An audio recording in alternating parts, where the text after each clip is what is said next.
কে পারা যায় না। আমি বলি হাসিনাকেও পারা যায় না, ইউনূসকেও পারা যায় না। আমি বলি হাসিনাকেও পারা যায় না, ইউনূসকেও পারা যায় না। আমি দায়িত্ব নিয়ে বলি, দাঁড়ান এই প্রশ্নটা আমি বলি। বলি চিকিৎসা নিয়ে ছাত্ররা বলছে, এবং অগাস্ট মাসের আমার যতদূর মনে পড়ে অগাস্টের 16 কি 17 তারিখের দিকে আমি একটা টক শোতে ছিলাম, সেখানে হাসনাত আব্দুল্লাহ ছিল। ও স্টেট বলছে এদের চিকিৎসা হচ্ছে না কেন?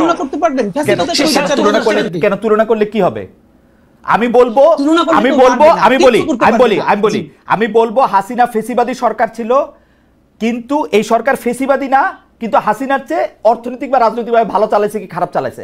আমি যদি দেখি হাদি, আপনি আমাকে বলেন, কালকে আসিফ মাহমুদ সজীব ভুঁইয়া আমার অনুষ্ঠানে এসে বলছে যে এই সরকারের ভিতরে সরকার তার বিরুদ্ধে ষড়যন্ত্র করতেছে, এটাকে আমি কি বলবো? ভাই এই যে পত্রিকা নিউজ করছে যে রাজনৈতিক ঐক্যমত্যে সাদা পাথর লুটপাটের ক্ষেত্রে বাংলাদেশের সব রাজনৈতিক দল বিরাট এনসিপি ছিল হাদি, এনসিপি তো নতুন দল, এনসিপি তো ওখানে নাই এখন। জামাত বিএনপি জাতীয় পার্টি। আমরা বরং যেটা করতে চাই, এই যে দুইজন ছাত্র উপদেষ্টা হইলো, এখানে তো দুইজন না ঠিক হয় না। এই সরকারের একমাত্র বৈধতা এই ছাত্র উপদেষ্টারা তাদের সাথে আছে, কারণ যখনই তারা চাপে পড়ে কোনো অকাজ কইরা তখন বলে আমাদের সাথে ছাত্ররা আছে, কিন্তু ছাত্ররা যে দাবি জানায় সেগুলো সে ডক্টর ইউনূস সাহেব একটাও বাস্তবায়ন করে না, ক্যাবিনেটে বাস্তবায়ন করে না। কেন করে না? কারণ এই ক্যাবিনেটের অনেকজন উপদেষ্টা ইতিমধ্যে বিভিন্ন রাজনৈতিক দলের সাথে নেগোসিয়েশন করছে। আমার কিন্তু তাই মনে হয় যে আপনি কি সেটা বলেন যে 7 জন উপদেষ্টাই বা 10 জন উপদেষ্টাই ছাত্রদের থেকে নেওয়া উচিত ছিল? নিউ ইয়র্কের গত আগস্ট নিয়ে জাতীয় নির্বাচনে খুব আগ্রহী বিএনপি, অনেকেই আবার বলছেন, অনেক দলই আবার বলছে, এনসিপি জামাত ইসলামী তার মধ্যে অন্তর্ভুক্ত, যে কি কারণে জাতীয় নির্বাচন হওয়ার আগে সংস্কার এবং অন্যান্য বিষয়গুলি হওয়া উচিত। এইসব বিষয় নিয়ে জনমনেও সন্দেহ দেখা দিচ্ছে যে আসলে ফেব্রুয়ারিতে ইলেকশন হবে কি হবে না। কেউ কেউ বলছেন নিশ্চিত করে হবে, আবার কেউ কেউ বলছেন যে না, কিছুতেই সেটি হতে দেওয়া হবে না। ভোট কি তাহলে আবার অনুষ্ঠিত হচ্ছে? কি বয়ান এখন আমরা দেখতে পাচ্ছি রাজনীতির মাঠে। এই নিয়ে কথা বলার জন্য জনপ্রিয় রাজনৈতিক ভাষ্যকার, সিনিয়র সাংবাদিক জনাব মাসুদ কামাল আছেন আমাদের সঙ্গে। জনাব মাসুদ কামাল, আমার শুভেচ্ছা এবং আন্তরিক কৃতজ্ঞতা জানবেন, আপনি আমাদের সময় দিয়েছেন, সেজন্য আমরা আপনার জন্য আপনার কাছে কৃতজ্ঞ। আমাদের সাথে আরও থাকছেন জুলাই স্পিরিটের পক্ষে সোচ্চার তরুণ মুখ, তিনিও অনেক জনপ্রিয়, ইনকিলাব মঞ্চের মুখপাত্র জনাব শরীফ উসমান হাদি। জনাব শরীফ উসমান হাদি, আপনাকে আমাদের অনুষ্ঠানে স্বাগত জানাই। আপনার মূল্যবান সময়ের জন্য আপনাকেও আমি অনেক ধন্যবাদ জানাই। আমি আসলে প্রথম প্রশ্ন কামাল ভাইয়ের কাছেই আসতে চাই। কামাল ভাই, প্রশ্নটার একটু ব্যাকগ্রাউন্ড আছে, ব্যাকগ্রাউন্ডটা সহ আপনাকে প্রশ্ন করি। জনাব শরীফ উসমান হাদি, একই বিষয়ে আপনার মতামত আমরা একটু জানতে চাইব। জনাব মাসুদ কামাল, আপনি জানেন যে আমরা গত পরশুদিন এই সরকারের একজন উপদেষ্টা জনাব আসিফ মাহমুদ সজীব ভুঁইয়ার একটা ইন্টারভিউ নিয়েছিলাম। সেই ইন্টারভিউতে আসিফ মাহমুদ সজীব ভুঁইয়া সরকারের ভিতরে ক্ষমতার কেন্দ্র অনেকগুলি যেরকম বলেছিলেন, আমার সরাসরি প্রশ্নের উত্তরে তিনি ডিজিএফআই কথা বলেছিলেন। আমি ডিজিএফআই তো সরকার প্রধানের অধীনে, সেনা প্রধানের অধীনে না, তাহলে ডিজিএফআই যদি কোনো কাউকে কোনো বক্স করে, আমি ইঙ্গিত করেছিলাম যে তাহলে তো এটা সরকার প্রধানের জানার কথা। তিনি বলেছিলেন যে না, এটা কমপ্লেক্স সিচুয়েশনের কারণে, আমি তাকে কোট করছি, কমপ্লেক্স সিচুয়েশনের কারণে অন পেপার যেরকম আছে যে ডিজিএফআই প্রধান উপদেষ্টাকে রিপোর্ট করবে বা যেটা যেভাবে চলা উচিত সেটা সেভাবে চলছে না। তিনি সেনাবাহিনীকে ইঙ্গিত করেছিলেন, তিনি রাজনৈতিক দলগুলিকে বলেছিলেন যে ক্যান্টনমেন্টে গিয়ে তাকে ম্যান্ডেট দিয়ে এসছেন বলে সরকারের ভিতরে অনেকগুলি সরকার তৈরি হয়েছে, ক্ষমতার মিলিটারি একটা ক্ষমতার কেন্দ্র তৈরি হয়েছে বলে এটা তিনি বলছিলেন, এবং এই সরকারকে একটা দুর্বল সরকার বলছিলেন। তারপরই আমরা দেখলাম শাম্মী হক, আওয়ামী লীগ নেত্রী শাম্মী হকের বাসায় চাঁদাবাজির ঘটনায় যে গ্রেফতারকৃত ব্যক্তি, তিনি আসিফ মাহমুদ সজীব ভুঁইয়ার নাম বলছেন। মানে আমি পুরো প্রেক্ষাপটটা এই কারণে বলতেছিলাম যে কামাল ভাই, আপনি তো সব কিছু খুব নিবিড়ভাবে পর্যবেক্ষণ করেন। আমরা এখন কাকে বিশ্বাস করব? মনে করেন যদি কয়েকজন উপদেষ্টার নামে কিছু দুর্নীতির অভিযোগ থাকে, তারা যদি দুর্নীতি করেন সেটা একটা অবস্থা, কিন্তু সরকারের ভিতরে যদি আরেকটা সরকার, ক্ষমতার কেন্দ্র, ডিজিএফআই এজেন্সি, যেটা যার নিয়ন্ত্রণ করার কথা তাকে নিয়ন্ত্রণ না করে অন্যদেরকে এটা গ্রুপ করে, সেইটাকে আপনি কি বলবেন? সরকার প্রধানকেও আপনি এইভাবে কীভাবে দেখেন? মানে এখানে আরেকটা ছোট কথা আমি একটু বলে রাখি, জনাব আসিফ মাহমুদ সজীব ভুঁইয়া বলছেন যে এই যে ইশাককে মেয়র হতে না দেওয়া, এটা উপদেষ্টা পরিষদের সিদ্ধান্ত। আসিফ নজরুল এই কথাটা আমার কাছে পুরোপুরি উল্টো কথা বলেছেন। তিনি বলেছেন যে হাসান আরিফ শাহাদাতের ক্ষেত্রে এটা দেখেন নাই, আসিফ মাহমুদ সজীব ভুঁইয়া দেখেছেন, কিন্তু আসিফ মাহমুদ সজীব ভুঁইয়া বলেছেন এটা উপদেষ্টা পরিষদের সিদ্ধান্ত। প্লাস ওই যে এজাজ সাহেবকে নিয়োগ দেওয়া হয়েছে উত্তর ঢাকায়, সেইটা উপদেষ্টা পরিষদের সিদ্ধান্ত এবং সেইটা তিনি জানতেন না অনেক ক্ষেত্রে। তো এই পুরোটা ক্ষেত্রে কি এটা মনে হচ্ছে যে ছাত্র প্রতিনিধি যারা আছেন বা সরকারের ভিতরে সরকার, ইউনূস সাহেব একটা বিভাজনের রাজনীতি করতেছেন এবং একটা মানে মানে আমি কি বলবো আমি জানি না, সরি এত লম্বা প্রশ্ন করার জন্য, কিন্তু প্রেক্ষাপটটা একটু আপনাকে বললাম কামাল ভাই, আপনি এটা নিয়ে বললে আমরা একটু হাদির কাছেও এটা শুনবো। জি কামাল ভাই। আপনি প্রথম যে কথাটা বললেন, একটা কথা বললেন এখানে আর কি, আমরা আসলে কাকে বিশ্বাস করব? আমি একজন সাংবাদিক হিসেবে আপনাকে বলবো, আমি আসলে কাউকে বিশ্বাস করব না, আমি সবাইকে সন্দেহ করব। একজন সাংবাদিক হিসেবে আমার কাজই হচ্ছে যারা ক্ষমতায় আছেন তাদেরকে সন্দেহ করা, এবং সেই সন্দেহটা মানে দূর করার দায়িত্ব তাদের। এবং সেই সন্দেহটা আমাদের এখানে ঠিকঠাক মতো করা হচ্ছে না বলেই তারা কিন্তু একটার পর একটা ভুল করে যাচ্ছেন। আসিফ মাহমুদ সজীব ভাই যেটা বলেছেন, আমি মানে সব তো আমার একসঙ্গে মনে থাকবে না, আমি যেগুলো মনে আছে এগুলি বলি। উনি যেটা বলেছেন এজাজের এই নিয়োগটা উনি জানতেনই না। উনি তো চিঠি লিখেছেন আপনার কি বলে জনপ্রশাসন সচিবকে নিজে হাতে লিখেছেন, এই যে উনি জানেন উনি খুব একটা যোগ্য লোক, তো উনি আবার জানতেন না কিভাবে বলেন? উনি তো এটা ব্যক্তিগত প্যাডে চিঠি লিখেছেন, উনি নিজে সিগনেচার করেছেন। কারণ আমি একটু ছোট্ট করে বলি, আমি একটু ছোট করে বলি, আসিফ মাহমুদ বলছেন আমি জানতাম না। আমি একটু ছোট করে বলি, আসিফ মাহমুদ সজীব ভুঁইয়া বুঝিয়েছেন যে উপদেষ্টা পরিষদ তাকে এই চিঠিটি তাকে লিখতে, মানে এখন উনি ছোট মানুষ বা আমি ছোট বড় মানে বয়সের কারণে আমি বলতেছি না, সরি এটা আমার বলা উচিত হয় নাই, উনি যেহেতু সংশ্লিষ্ট মন্ত্রণালয়ের উপদেষ্টা পরিষদের সিদ্ধান্তটা তাকে বাস্তবায়ন করতে বলা হয়েছে, সেই জন্য উনি চিঠি দিয়ে এটা কাজটা করছেন, এটা আমি বুঝছি উনার কথায়। এটা কখন হয়? আপনি সাংবাদিক করছেন, এটা হয়? উপদেষ্টা পরিষদ কখনো একজন লোককে বলবে তুমি চিঠি লেখো? উপদেষ্টা পরিষদ মিটিং করে তারাই তো সিদ্ধান্ত দিয়ে দিবে। এটা কি হয় নাকি? আমরা তো ভাই কিছু কিছু জানি, কিছু কিছু তো বুঝি সিস্টেমটা। ওকে, তো ওনারা তো সিদ্ধান্ত দিয়ে দিবেন। এখানেও কি এরকম হয়েছে যে উপদেষ্টা পরিষদ তাকে বলেছে ওকে শপথ দিতে দিও না? তাহলে ওখানে হাইকোর্ট যে রায়টা দিল, ওই রায়টা কি ছিল? হাইকোর্ট কি বুঝে না কি করতে হবে? এবং ওনারা কি বুঝেন না হাইকোর্টের রায় তাদের মান্য করতে হবে? দেখেন এগুলো নিয়ে অনেক জল ঘোলা হয়েছে, অনেক পানি ঘোলা অনেকে করেছেন। ইশরাক সাহেব তার রাজনীতি করেছেন, বিএনপি তার রাজনীতি করেছেন, সবাই করেছেন। তো ওনাদের সমস্যাটা কি? শাহাদাত সাহেবের যে কারণে হয়েছে ঠিক একই কারণে ইশরাক সাহেবের হলো না কেন? একই তো কারণ, একই জিনিস, তো একই বিষয়, একই জিনিস। সমস্যাটা কোথায়? এই পুরো বিষয়টা হলো পলিটিক্যাল। তার মানে এই গভর্নমেন্টটা এই ঘটনাগুলি নিয়ে যেরকম আচরণ করেছে, এটা হলো পলিটিক্যাল আচরণ করেছে। বিতর্কটা ওনারা ইনভাইট করেছেন, যে আমাদেরকে বিতর্ক ধরে না কেন? ওই ইনভাইটেশনের বিতর্ক তাদের কাছে আসছে। কথাগুলি সিম্পল। দেখেন ডিজিএফআই যে কথাটা বলা হয়েছে, ডিজিএফআই সেটা আপনি যে বলেছেন, এটা তো আসলে সরকার প্রধানের হাতে। এখন সরকার প্রধান যদি মনে করে যে ডিজিএফআই আমার কথা শুনছে না, উনি ডিজিএফআই আগা 5 তলা চেঞ্জ করলেই পারেন, করেন না কেন? এইগুলি আসলে কিছু না। আমি বলি আপনাকে, ওনারা যেগুলি বলে না এ করতে দেয় না ও করতে দেয় না, আসলে এই গভর্নমেন্টকে আমি মনে করি একটা নন সিরিয়াস টাইপের গভর্নমেন্ট। এই গভর্নমেন্ট যখন ক্ষমতায় আসে গত বছর, এই গভর্নমেন্টের উপর তখন আপনি ধরুন 8 তারিখ তারা ক্ষমতায় আসলো, 8 তারিখে যদি আপনি দেশের মানুষকে জিজ্ঞাসা করতেন এই গভর্নমেন্টের উপর আপনার সাপোর্টটা কেমন আছে, আমার মনে হয় না যে আওয়ামী লীগের 2-1 পান্ডা ছাড়া আর কেউ বলতো যে এই গভর্নমেন্টকে আমি সাপোর্ট করি না। কেউ বলতো না। এত সমর্থন নিয়ে বাংলাদেশের ইতিহাসে আর কোনো গভর্নমেন্ট আসে নাই। এবং এখন পর্যন্ত আজকে 1 বছর হয়ে গেছে, এই 1 বছরে আপনি কোনো একটা পলিটিক্যাল পার্টিকে দেখতে পাবেন না যারা নাকি অফিসিয়ালি এই গভর্নমেন্টের উপর অনাস্থা দিয়েছে, পাবেন না। মানে এত সাপোর্ট অন্য কোনো গভর্নমেন্ট পায় নাই বাংলাদেশে। সেরকম একটা গভর্নমেন্ট এত সাপোর্ট দেয়া করলোটা কি, করছেটা কি, এটা আপনি বলেন। তারা কি আগের গভর্নমেন্টের যে খুব ভালো চালাতে পারছে? কোন দিক দিয়ে পাচ্ছে? উত্তরের যে সিটি কর্পোরেশনের নিয়োগটা থাকে, আমি সিম্পল একটা কোশ্চেন করতে চাই, আমি একটা সাধারণ মানুষ, আমি একটা প্রশ্ন করতে চাই। এই যে এজাজ সাহেবের একটা সিটি কর্পোরেশন চালানোর মতো তার সিভিতে কি লিখতে পারবেন উনি যে আমার এই ধরনের অভিজ্ঞতা আছে? কিন্তু কাউলা এখানে আমাদের একটা এনজিও চালিয়েছেন পরিবেশ বিষয়ক এবং আরেকজন উপদেষ্টার কাজিন, এই তো তার যোগ্যতা। কিন্তু কামাল ভাই, আমি আপনাকে একটু এখানে প্রশ্ন করতে চাই, আমরা যারা সিটি কর্পোরেশনের মেয়র যাদেরকে দেখেছি তাদের কি যোগ্যতা কোথায় ছিল 2-4টা চুরি বাটপারি করা ছাড়া? শুনেন, সিটি কর্পোরেশন আমি ধরে নিচ্ছি হাইপোথেটিক্যালি তাদের কোনো যোগ্যতা ছিল না, আমি ধরে নিচ্ছি। সাহেব ধরেন অথবা আতিক সাহেব ধরেন, ধরে নিচ্ছি চোর বাটপার সব ঠিক আছে, কিন্তু তারপরেও তারা একটা সিস্টেমের মধ্যে দিয়ে আসছে। সিস্টেমটা কি? যে জনগণের ভোট নিয়ে আসছে অথবা ভোটের নামে নাটক করে আসছে, যাই হোক একটা সিস্টেমে তো আসছে। উনি আসছেন কিসের মাধ্যমে? এটা বুঝান না রে ভাই। উনি কিসের মাধ্যমে আসছে? উপদেষ্টা পরিষদ ঠিক করছে সজীব ভুঁইয়ার চিঠির মাধ্যমে আসছে। ওকে, আসতে পারে, আমার কোনো সমস্যা নাই। আসিফ মাহমুদ সজীব ভুঁইয়ার চিঠির মাধ্যমে আসছে। তখন আমি আসিফ মাহমুদ সজীব ভুঁইয়াকে জিজ্ঞাসা করবো যে এত লোক থাকতে আপনি ওনাকে নির্বাচন করলেন কোন যোগ্যতায়, কি দেখে? আপনার সঙ্গে তার খাতির আছে? সে আপনার দস্ত লাগে? ব্যাপারটা কি বুঝান আমারে ভাই।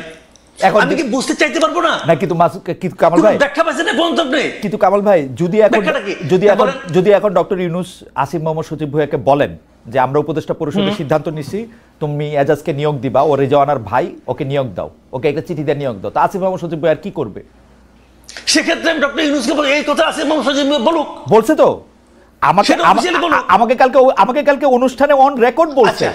সে বলছে যে এটা বলে থাকে অন রেকর্ড বলছে, যদি আপনাকে অন রেকর্ড বলে থাকে, তাহলে আমি অন রেকর্ড ডক্টর ইউনূসকে প্রশ্ন করতেছি, হ্যাঁ আপনি কেন তাকে নিয়োগ দিলেন? আমাকে বুঝান ভাই, বুঝতে চাই। আপনি যে আমার দণ্ডমুণ্ডের কর্তা হিসেবে একজন লোককে বসাই দিলেন যার নামে হিজবুত তাহরীরের সঙ্গে সংশ্লিষ্টতার অভিযোগ উঠেছে, তাকে আমার কেন বসালেন? কোন যোগ্যতায় বসালেন? আমি আপনাকে প্রশ্ন করতে চাই। ডক্টর ইউনূস তো প্রশ্নের ঊর্ধ্বে না, অফকোর্স পৃথিবীর কেউ প্রশ্নের ঊর্ধ্বে না। আমি প্রশ্ন করতে চাই একজন নাগরিক হিসেবে, এই প্রশ্নের জবাব যদি না দিতে পারেন তাহলে আমি ভাববো উনিও দুর্নীতি করছেন। আপনি কি কামাল ভাই, আমরা আবার আসবো আপনার কাছে, আপনি কি ওই ডিজিএফআইটা নিয়ে আর কোনো কিছু বলবেন? যে ষড়যন্ত্রের কথা আসলে নাসিরুদ্দিন পাটোয়ারি বলে মিটিংয়ে, আসিফ মোহাম্মদ সজীব ভাই বলতেছে, নাহিদ সাহেবও বলছেন কিছুদিন আগে, এনসিপিও বলতেছে, এটা নিয়ে কি আরেক দুই লাইন বলবেন আপনি? যে মানে এইটাকে আপনি আসলে কিভাবে দেখেন, যে সত্যি সত্যি কি এই এজেন্সিগুলি কারো বিরুদ্ধে কেউ এরকম করতেছে কিনা? এজেন্সিগুলি করতেছে না এটা আমি বলবো কিসের বিবেচনা? আমার হাতে তো কোনো তথ্য প্রমাণ নাই। আবার করতেও পারে, আবার করতে নাও পারে। এবং যদি করতে থাকে তাহলে এখনই করলো না আগে করে নাই, তাও আমি বলবো না। সমস্যাটা কি হয়েছে আমি বলি, যদি কিছু করে অথবা না করে, যখন কোনো একটা বিষয় আমার বিরুদ্ধে যায়, যখন কোনো একটা বিষয় আমাকে বিব্রত করে, তখন আমি কিন্তু একটা ভিলেন খুঁজে বেড়াই। এটা হলো আমাদের দেশের সাধারণ মানুষের মানসিকতা, আমারও মানসিকতা তাই। তখন আমি করে কি, যদি আমি নিজে দোষী হই, আমি কিন্তু আমার দিকে তাকাই না, আমার দিকে তাকানো উচিত যে আসলে কি এই জন্য আমি দায়ী। আমরা করে কি আমার দিকে তাকাই না, আমি একটা ভিলেন খুঁজে বেড়াই। যখন কোনো ভিলেন না পাই তখন একজনকে এমন এক লোকের নাম বলি অথবা এমন একটা সংস্থার নাম বলি যাকে আমি ক্রস চেক করতে পারবো না। ওকে ওকে, এটা এটা খুবই ইন্টারেস্টিং কথা বলছেন কামাল ভাই। আমি আপনাকে এই জায়গায় একটু আপনার কাছ থেকে একটু জনাব হাদির কাছে একটু যাই। জনাব হাদি, একই প্রশ্ন, আমি প্রশ্নটাকে এরকম করতে চাই, আপনি কি আসলেই মনে করেন কিনা সরকারের ভিতরে একটা সরকার আছে এবং কারো বিরুদ্ধে ষড়যন্ত্র হতেছে, সেটার জন্য এজেন্সিকে কাজে লাগা হইতেছে, এবং এইটার জন্য এটা আপনি সরকার প্রধানকে, সরকার যারা চালাইতেছে তাদেরকে আপনি আসলে দায়ী করেন কিনা? আমি আসিফ মোহাম্মদ সজীব ভুঁইয়ার অবস্থা দেখেই বলতে চাই, চাঁদাবাজির জন্য যে গ্রেপ্তার, যিনি রিমান্ডে ছিল, তার একটা ভিডিও ফাঁস হয়েছে, সেই জায়গা ধরেও যদি আপনি একটু বলেন। জনাব হাদি।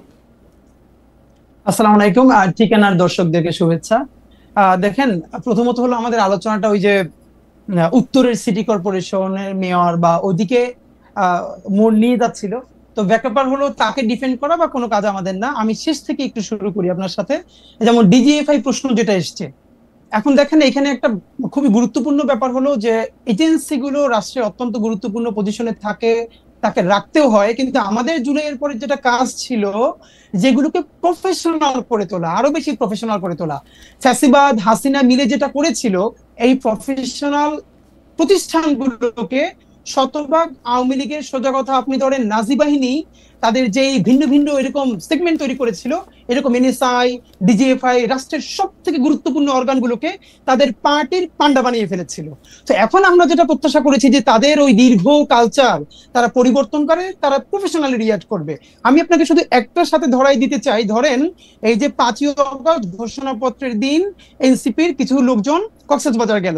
আচ্ছা, এনসিপির যে লোকজন কক্সবাজারে গেল, এটাকে সঠিক হলো না ভুল হলো, এটা পলিটিক্যাল অন্য পার্টিগুলো ক্যাশ করবে, বিএনপি ক্যাশ করবে, জামাত ইসলামী ক্যাশ করবে, বলবে এরকম ঐতিহাসিক দিনে তারা কেন গেছে, তারা এই সিগনিফিকেন্স কেন বোঝে না। এইটা হলো পলিটিক্স, এই পলিটিক্সটা চলবে।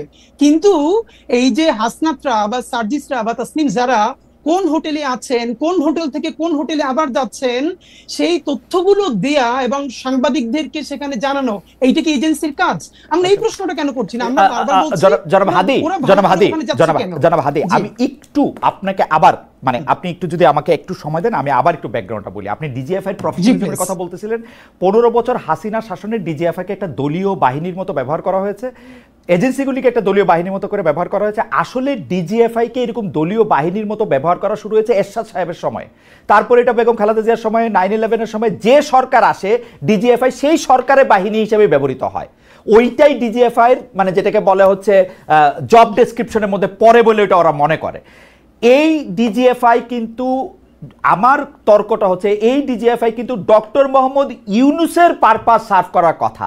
আপনারা সেই প্রশ্ন কেন তুলতেছেন না যে এই ডিজিএফআই যদি ডক্টর মোহাম্মদ ইউনূসের পারপাস সার্ভ না করে, ডক্টর মোহাম্মদ ইউনূসকে দায়ী করা উচিত যে আপনার ডিজিএফআই এর উপর আপনার কন্ট্রোল নাই কেন? কারণ ডিজিএফআই কিন্তু সেনা প্রধানরাও কি বলে অ্যাকাউন্টেবল করে, সেনা প্রধানের উপর নজরদারি করে, সেনা প্রধানের আন্ডারে কিন্তু ডিজিএফআই না, নট এট অল।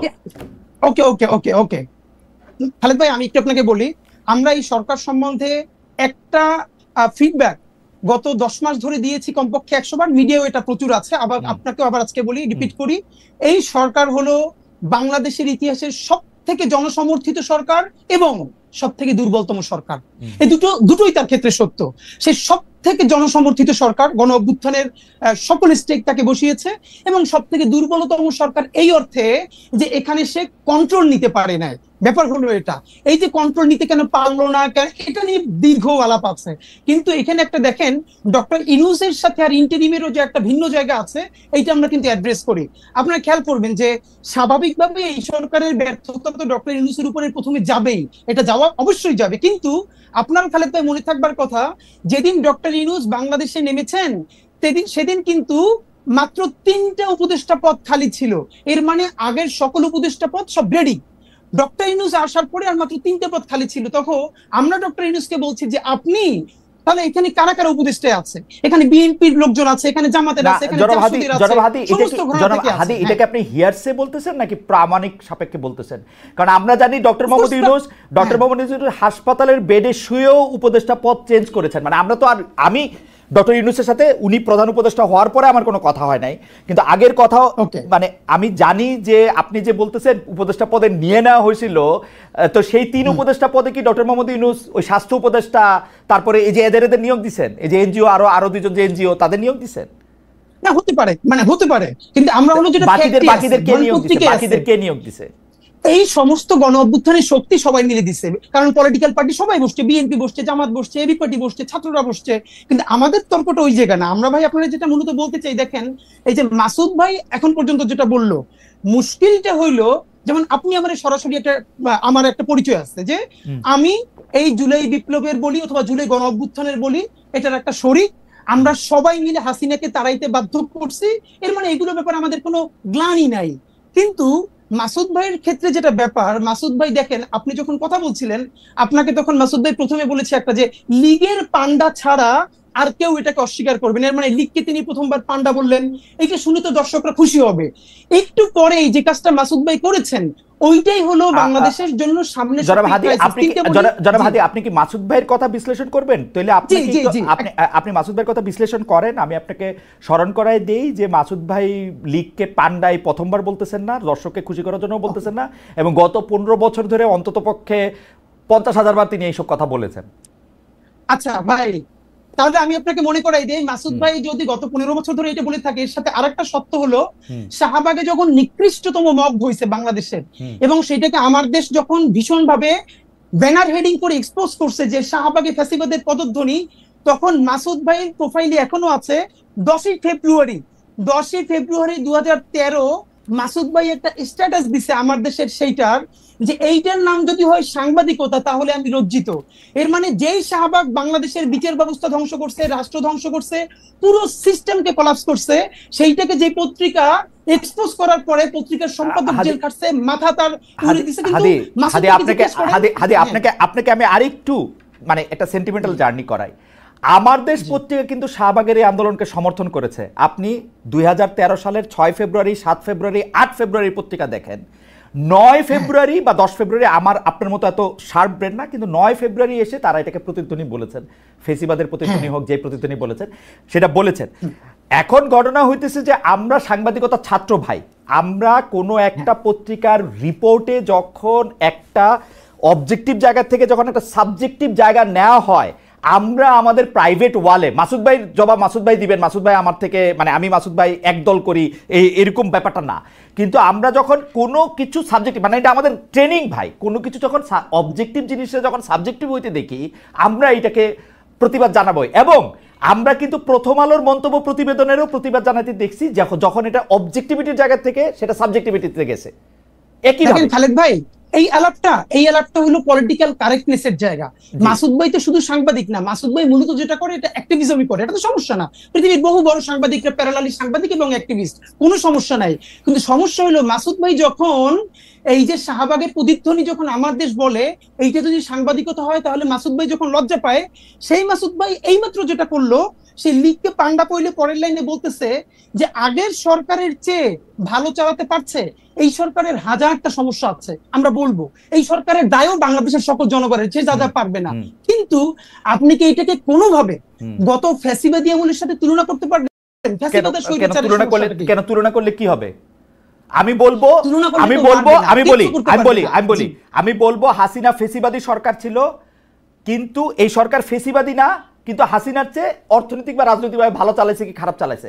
আমি যদি দেখি হাদি, আপনি আমাকে বলেন, কালকে আসিফ মাহমুদ সজীব ভুঁইয়া আমার অনুষ্ঠানে এসে বলছে যে এই সরকারের ভিতরে সরকার তার বিরুদ্ধে ষড়যন্ত্র করতেছে, এটাকে আমি কি বলবো? ভালো বলবো? আমি বলবো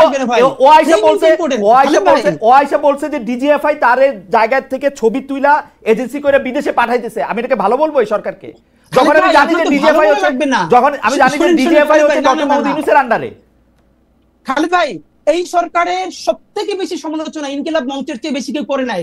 শব্দ ধরে ধরে, বাক্য ধরে ধরে গত একটা বছর, আপনি জাস্ট পত্রিকা দেখেন, আপনি মিডিয়া দেখেন। কিন্তু প্রবলেম হলো আপনি যখন ফ্রেমিংটা, আপনি যখন একটু আগে বললো না যে, এই যে ভাই একটু আগে বললো যে, আপনি যখন জিজ্ঞেস করলেন মাসুদ ভাইকে যে তাহলে এর আগের যে ওই যে বর্তমান উত্তরের মেয়র সে যোগ্য না, তাহলে আসলে যোগ্যতাটা কি? তখন ভাই বলল যে ধরে নিচ্ছি তারা চোর, মানে ধরেন খোকা ভাইয়ের কথা বলেছে, আদিক সাহেবের কথা বলেছে, এর মানে মাসুদ ভাই বলছেন ধরে নিচ্ছি চোর, এর মানে কি চোর ধরে নেওয়া লাগবে? তারা চোর না।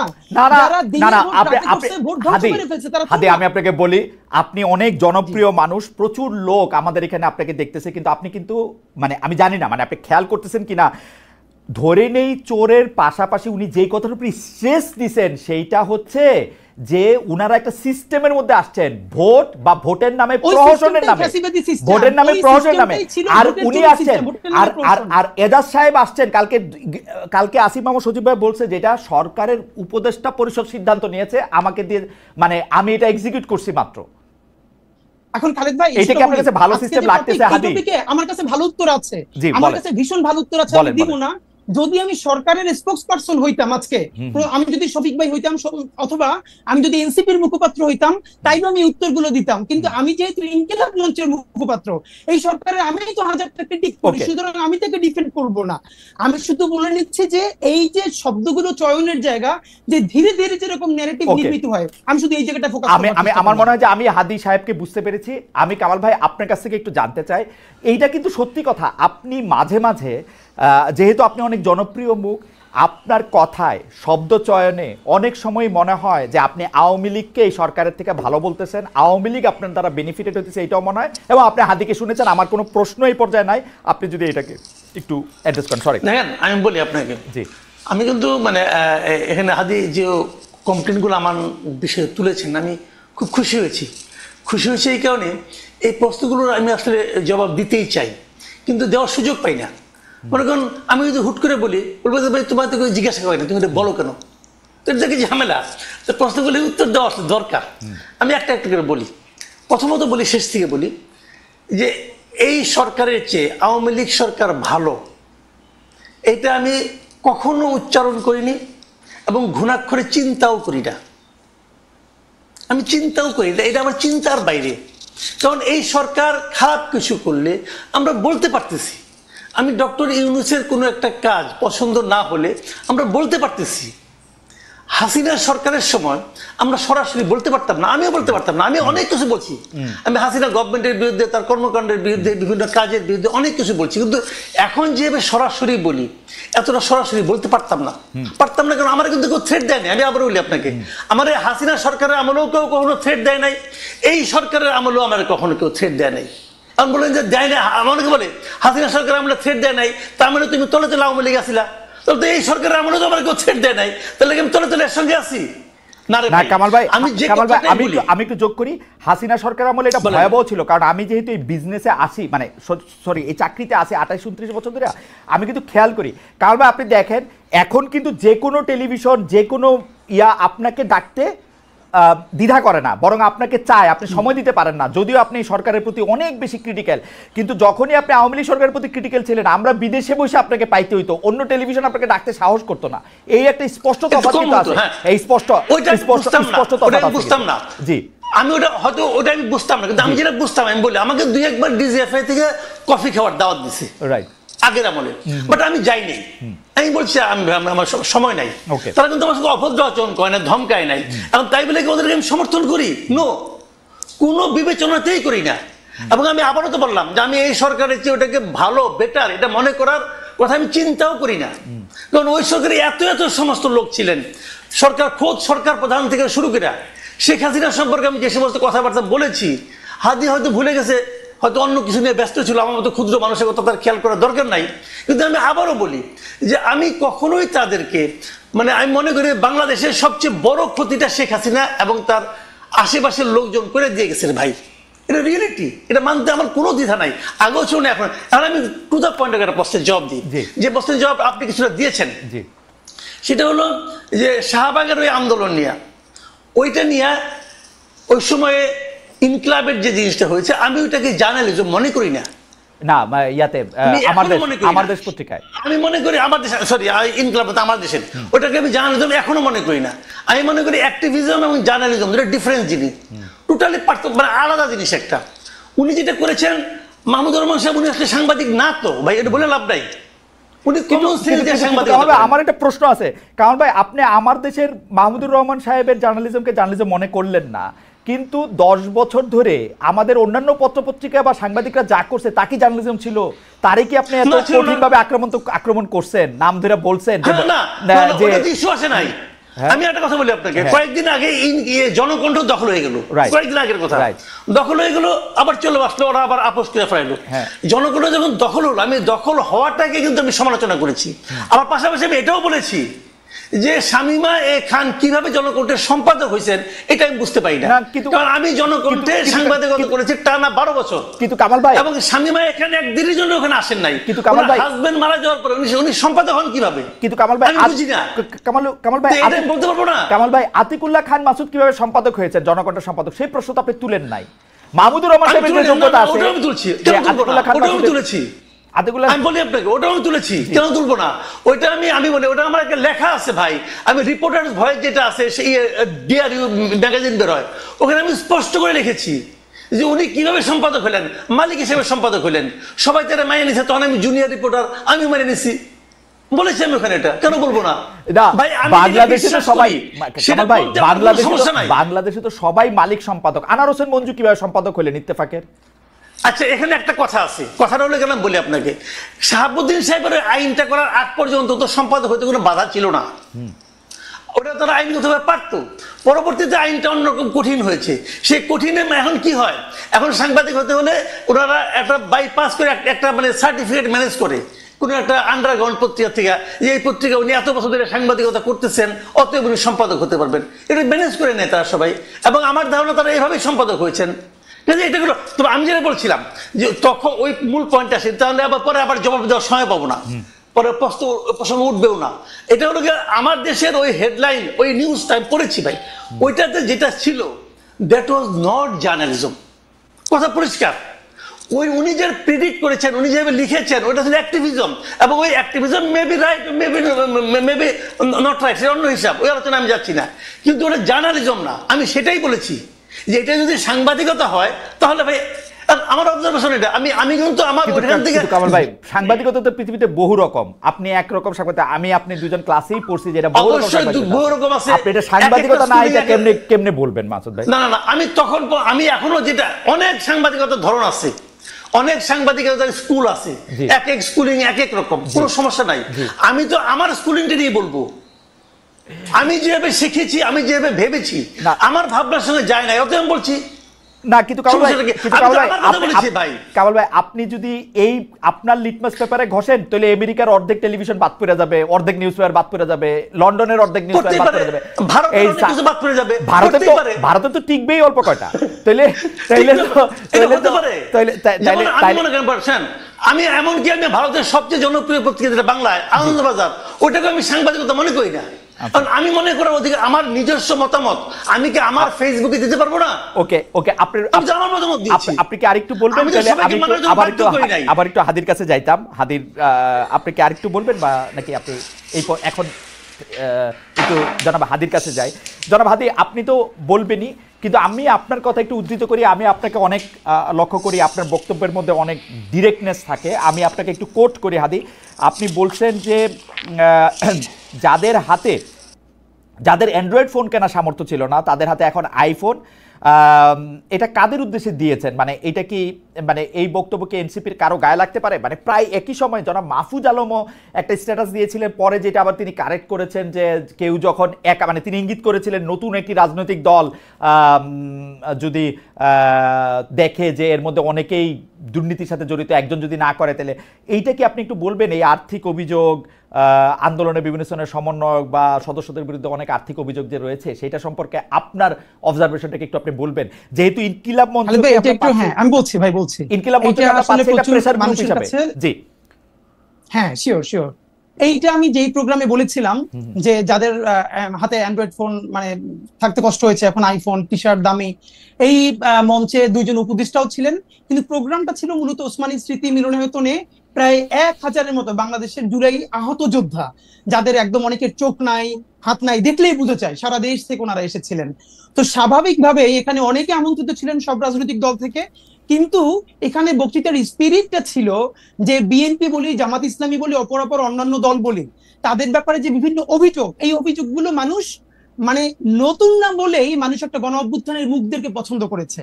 এখন ধরেন বাংলাদেশের সমস্যাটা হলো গণ অভ্যুত্থানের একমাত্র মুখ মনে করা হয় এনসিপি কে।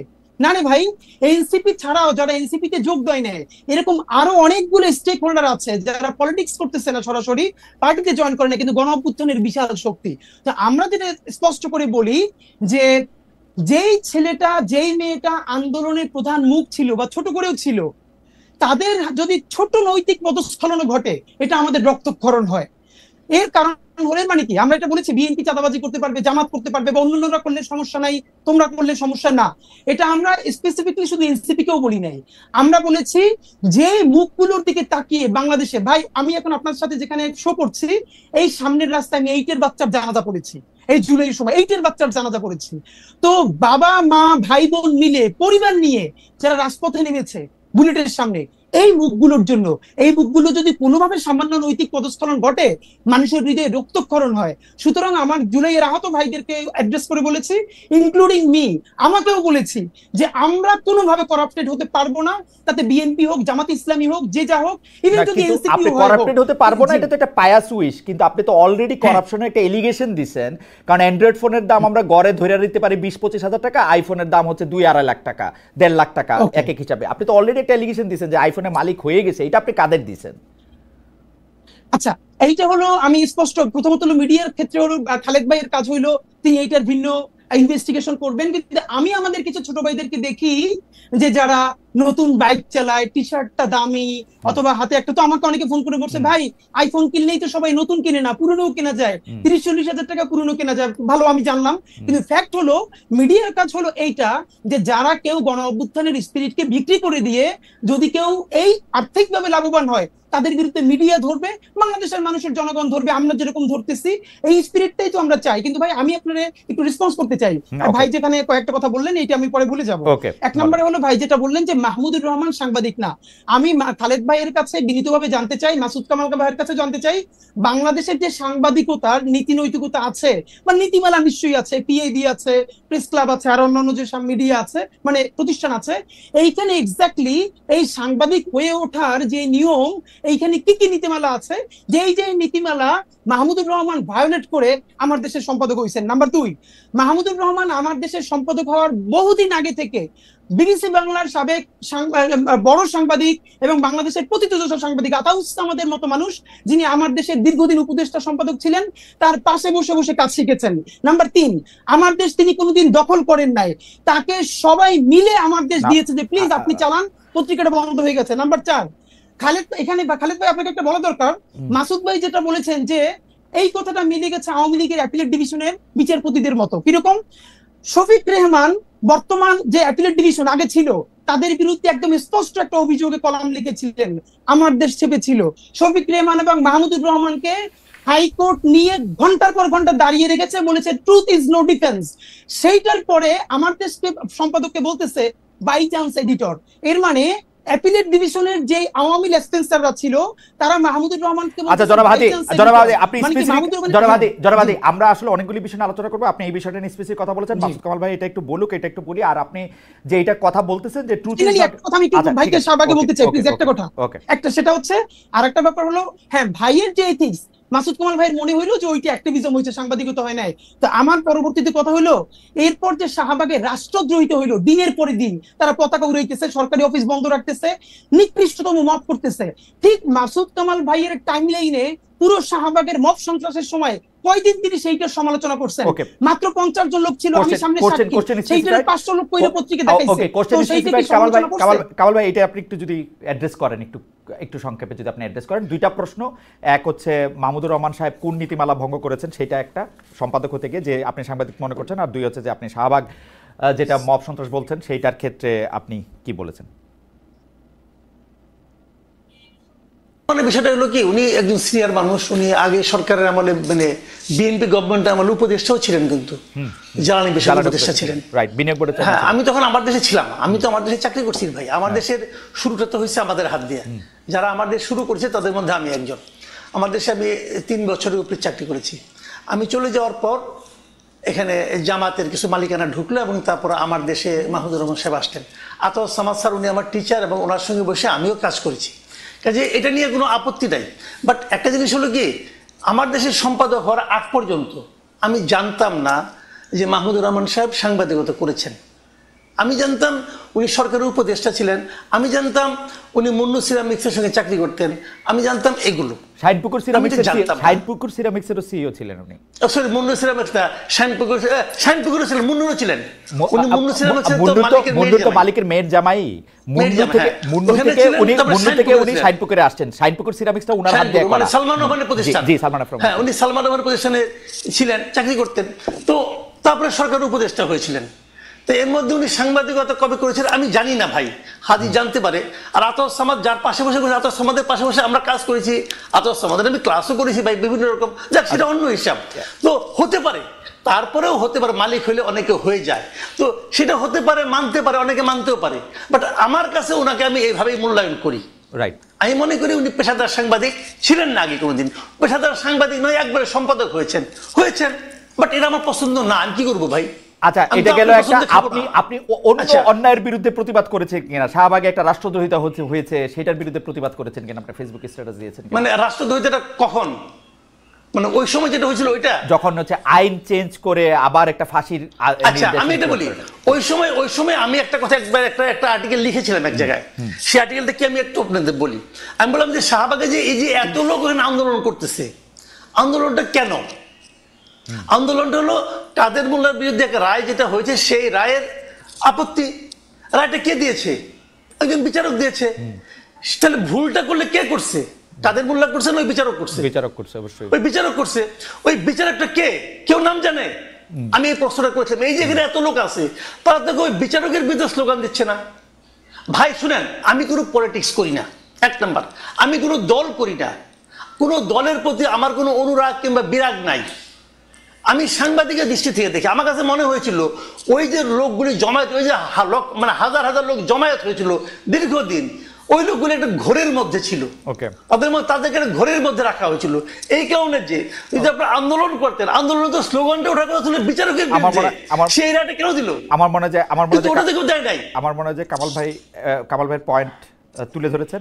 আমরা একটু জনাব হাদির কাছে আসি। জনাব হাদি, আমরা একটু দর্শকদের কাছে প্রশ্ন করেছিলাম যে রাজনৈতিক দলগুলো জাতীয় ঐক্য ধরে রাখতে না পারলে আরেকটি ১-১১ আসবে বলেছিলেন এনসিপির আহ্বায়ক নাহিদ ইসলাম। প্রিয় দর্শক, এই আশঙ্কা সঠিক বলে মনে করেন কিনা? শতকরা ৮০% দর্শক এটাকে সঠিক মনে করছেন, শতকরা ২০% মনে করছেন এটা সঠিক নয়।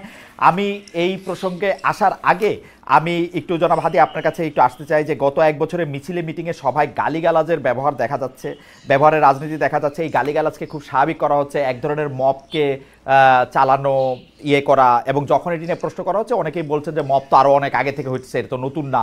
কিন্তু নতুন না হোক, আমরা নতুন বন্দোবস্তের কথা শুনেছি, সেই জায়গা থেকে যদি আপনি একটু বলেন। আরেকটা কথা, এই প্রশ্নগুলি আপনি যদি একটু ছোট ছোট করে একটু যদি বলেন যে জুলাই যোদ্ধাদের ব্যাপারে আপনি কিন্তু খুবই সরব, আপনি আবারও বলতেছিলেন, কিন্তু জুলাই যোদ্ধাদের যারা আহত রয়েছেন, নিহত রয়েছেন, তাদের প্রতি যে সঠিক সম্মান বা সম্মানীর ব্যবহারটা সরকার করতে পারলো না, এর জন্য আপনি আসলে কারে দায়ী করেন? এটার জন্য তো আসলে কোনো ভিতরে ষড়যন্ত্র, ডিজিএফআই এর কোনো কিছুই দরকার নাই। ডক্টর ইউনূস এবং তার উপদেষ্টা পরিষদের সিদ্ধান্তই যথেষ্ট ছিল, এবং এগুলি ইজি, মানে আমাদের চোখের সামনে হয়েছে, রেকর্ডেড আছে, এগুলি ইজি ছিল। এর জন্য আপনি কাকে দায়ী করেন? আর এই যে গালিগালাজ, মব, এই বিভিন্ন জায়গায় আইন নিজের হাতে তুলে নেওয়া, এই জায়গাগুলিকে আপনি আসলে কিভাবে দেখেন জনাব হাদি? ওকে ভাই, ব্যাপার হলো যেটা ওই 1 মিনিটে বলে রাখা, ভাই যেটা বললেন ওই মাহমুদ ভাইয়ের আর প্রশ্ন নাই সামনে বলি। পৃথিবীতে এরকম 1 ঘন্টা আলাপ করা যাবে যে অসংখ্য বড় বড় মিডিয়া হাউস আছে যার প্রধান সম্পাদক অন্য প্রফেশনে ছিলেন, তারপরে সেখানে সে নিজেকে প্রতিষ্ঠিত করেছেন নিজের যোগ্যতায়। এটা হলো একটা ব্যাপার। নাম্বার 2, দ্বিতীয় প্রশ্নটা আমি ভাই আপনাকে যেটা কাইন্ডলি একটু বলি যে আপনি যেটা বলছিলেন যে গত যে অ্যাক্টিভিজমের জায়গা থেকে এই যে জুলাই যোদ্ধা বলি, জুলাইয়ের শহীদ বলি, আহত বলি, তাদের ব্যাপারে সরকারের দেখেন কমপক্ষে 1000-এর বেশি অন স্ক্রিন বলেছি, আমাদের কাছেও রেকর্ড আছে। এই সরকারের এখন পর্যন্ত সব থেকে যে বড় ব্যর্থতা, যেই গণ অভ্যুত্থানের স্পিরিট, যেই শহীদদের রক্তের মধ্য দিয়ে তার ম্যান্ডেট হয়েছে, সে তাদের প্রতি সুবিচার করতে পারে নাই।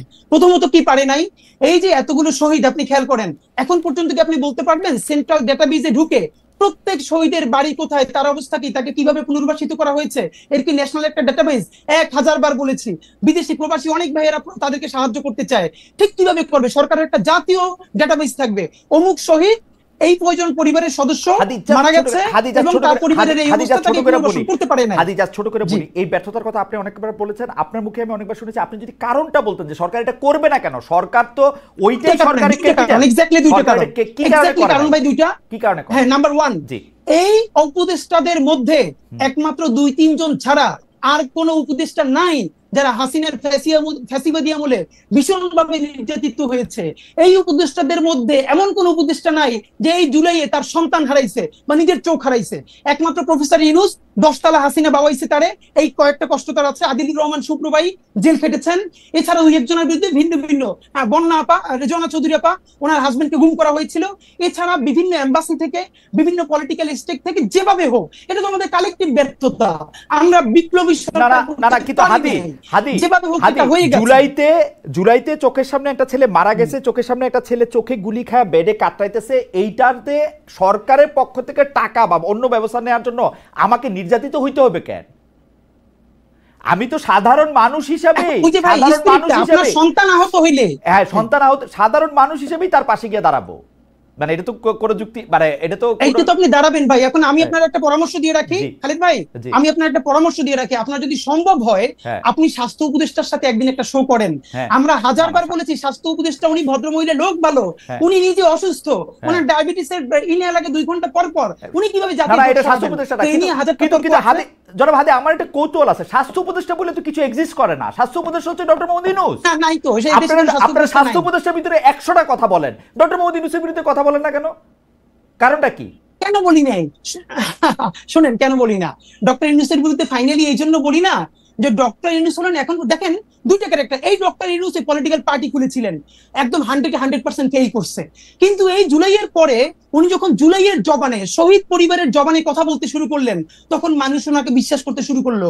এখন পর্যন্ত খালেদ ভাই, আমরা যেহেতু অ্যাক্টিভিজম করি, রাস্তায় প্রচুর থাকি, আমরা বিভিন্ন শ্রেণী পেশার মানুষের সাথে কথা বলবার চেষ্টা করি, তাদের এখন পর্যন্ত অনেকের মূল্যায়ন এটা। এই ইন্টারিমের অনেক সমস্যা আছে, কিন্তু এখন পর্যন্ত তারা ইউনূসকে ট্রাস্ট করতে চায় ঠিক ওই কারণে যে তিনি জুলাইয়ের জন্য কিছু করতে চান। কেন? একদম আওয়ামী বয়ান হইলো। আমি যখন আওয়ামী মন্ত্রীদের চাইপা ধরতাম, ওরা বলতো যে হ্যাঁ আমরা খারাপ, খালি হাসিনা ভালো। হ্যাঁ, একই সিম্পটম তোরে ভাই। মজার ব্যাপার বলি খালিদ ভাই, এইটা যদি আওয়ামী বয়ান হয় তাইলে ইউনুসের কেউ গাইলেইলে সে গুম হয়ে যাওয়ার কথা। আপনি আর মাসুদ ভাই মিলা একটা মাইক নিয়ে এখন ডক্টর ইউনুস এখানে গাইলেন, দেখেন আপনারা কেউ গুম করে কিনা। না না না, হাসিনারা বলে আমরা এগুলি বলছি। আমি আপনারে বলি, হাসিনারা বলে আমরা এগুলি হাসিনা নিয়ে বলছি। আমি আপনার ঘটনাটা বলি। আমি ছোট হোক বড় হোক, আমি বলি ছোট হোক বড় হোক, আমি প্রতিষ্ঠান চালাইছি। আমি যেটা চাবো সেইটাই হবে প্রতিষ্ঠানে। ডক্টর মোহাম্মদ ইউনূস যদি চাইতো জুলাই যোদ্ধারা সবার আগে হচ্ছে সবকিছু জুলাই যোদ্ধাদের ঠিক হবে, ওইটাই হইতো। খালিদ ভাই, এইটা আপনি কোন প্রতিষ্ঠানের কথা বলছেন জানেন? যে প্রতিষ্ঠানটা ফাংশনাল 17 বছর বয়সে যেই দেশটা ভাঙা হইছে, সেইটা সারতে তো মিনিমাম আপনার কতদিন লাগবে? তো এইখানে কোন প্রতিষ্ঠান এখন আমাদের সমস্যাটা কি জানেন? আমাদের সমস্যা হলো আমরা এই ভোকালে কথা বললে মানুষ মনে করবে আমরা সরকারের পক্ষেই কথা বলতেছি, কিন্তু বলতেছেন তো হাদি সরকারের পক্ষে না। আপনারা কেন জানি খালি ডক্টর মোহাম্মদ ইউনূস একদম হাসিনা সিম্পটম, খালি হাসিনা ভালো সবাই খারাপ। আপনি জানেন আমি দায়িত্ব লয়ে করতেছি। প্রধানমন্ত্রী কার্যালয়, সেই সময়কার প্রধানমন্ত্রী কার্যালয় খুশি হইতো মন্ত্রীদের বিরুদ্ধে দুর্নীতি রিপোর্ট হইলে, বিকজ তাদেরকে কন্ট্রোল করা যেত। আমি আপনার দুইটা বলি খালিদ ভাই, আমি আপনার বলি, আপনার মনে আছে কিনা, আপনার মনে করাই দিয়ে আপনি শেখ হাসিনারে প্রশ্ন করতেছিলেন গণভবনের একটা সংবাদ সালে, আমার মনে আছে। আপনি শুধু বলছিলেন যে মাননীয় প্রধানমন্ত্রী আমরা স্বাধীনভাবে করতে পারবো কিনা, সেই মিডিয়া কাজ করতে পারবে কিনা। তারপর আপনাকে 15 সালে আপনাকে সে যেভাবে উত্তর দিছে, খালেদ মহিউদ্দিনের যা চরিত্র, যেরকম ছাইমেইকে ধরা, আপনি এইটা ইউনূসকে পারবেন, ইউনূসের সবাই না ইউনূসকে পারা যায় না। আমি বলি হাসিনাকেও পারা যায় না, ইউনূসকেও পারা যায় না। আমি বলি হাসিনাকেও পারা যায় না, ইউনূসকেও পারা যায় না। আমি দায়িত্ব নিয়ে বলি, দাঁড়ান এই প্রশ্নটা আমি বলি প্রধানমন্ত্রী সংবাদ সম্মেলনে ওই প্রশ্ন আমি ওইবারই প্রথমবার করি নাই, টিভি অনেকবার গেছে, তারও আগে আমি করছি।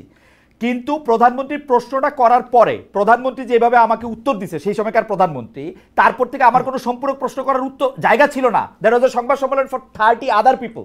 ঠিক আছে, ডক্টর মোহাম্মদ ইউনূস এই সেপ্টেম্বরে, আমার কথা শেষ করতে দেন।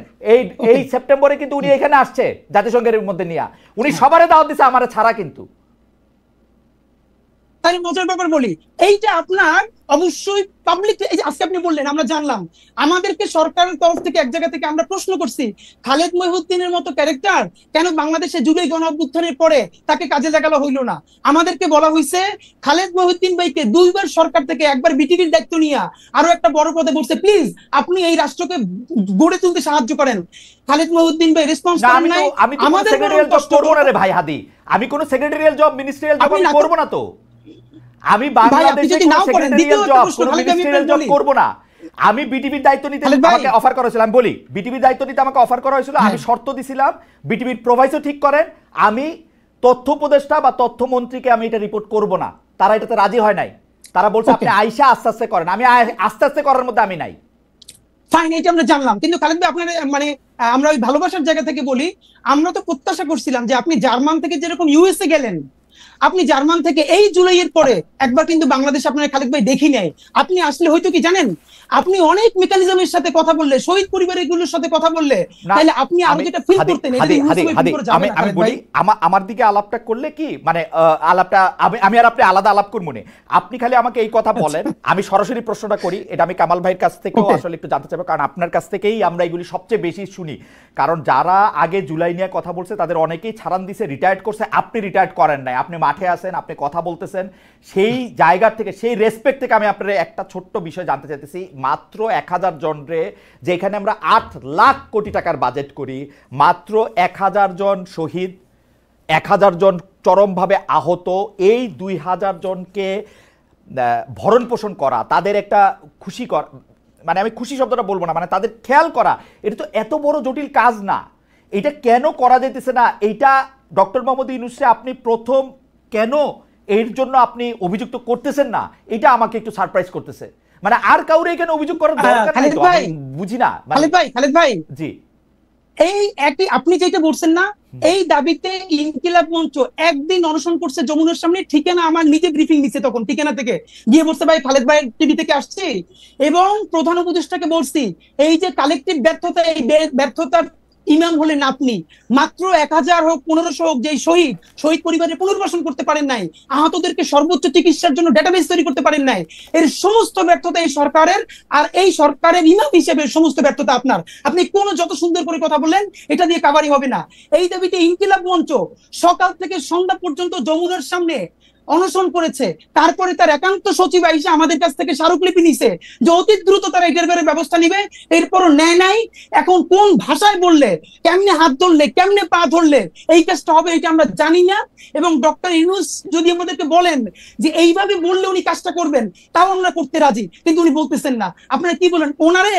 উনি তো আমার বাপের চেয়ে 20 বছর বয়স। এই গত প্রেস ব্রিফিং যেটা করেছি সেইখানে ওনারে যা বলছি আমার মনে হয় উনি সারা জীবন এইটা শুনেন নাই। আমরা কি চাই?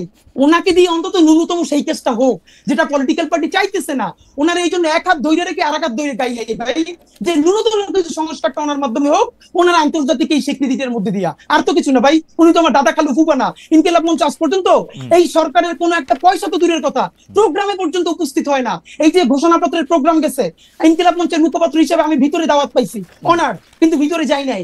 আমি আমার ভাই বোনদেরকে নিয়ে রাস্তায় ভিজে ভিজে দাঁড়াই দাঁড়াই শুনছি, ভিতরে যাওয়াটা প্রয়োজন মনে করি নাই। কিন্তু ওনাকে চূড়ান্ত ভাবে শেষ পর্যন্ত কি ধরে রাখতে চাই কেন?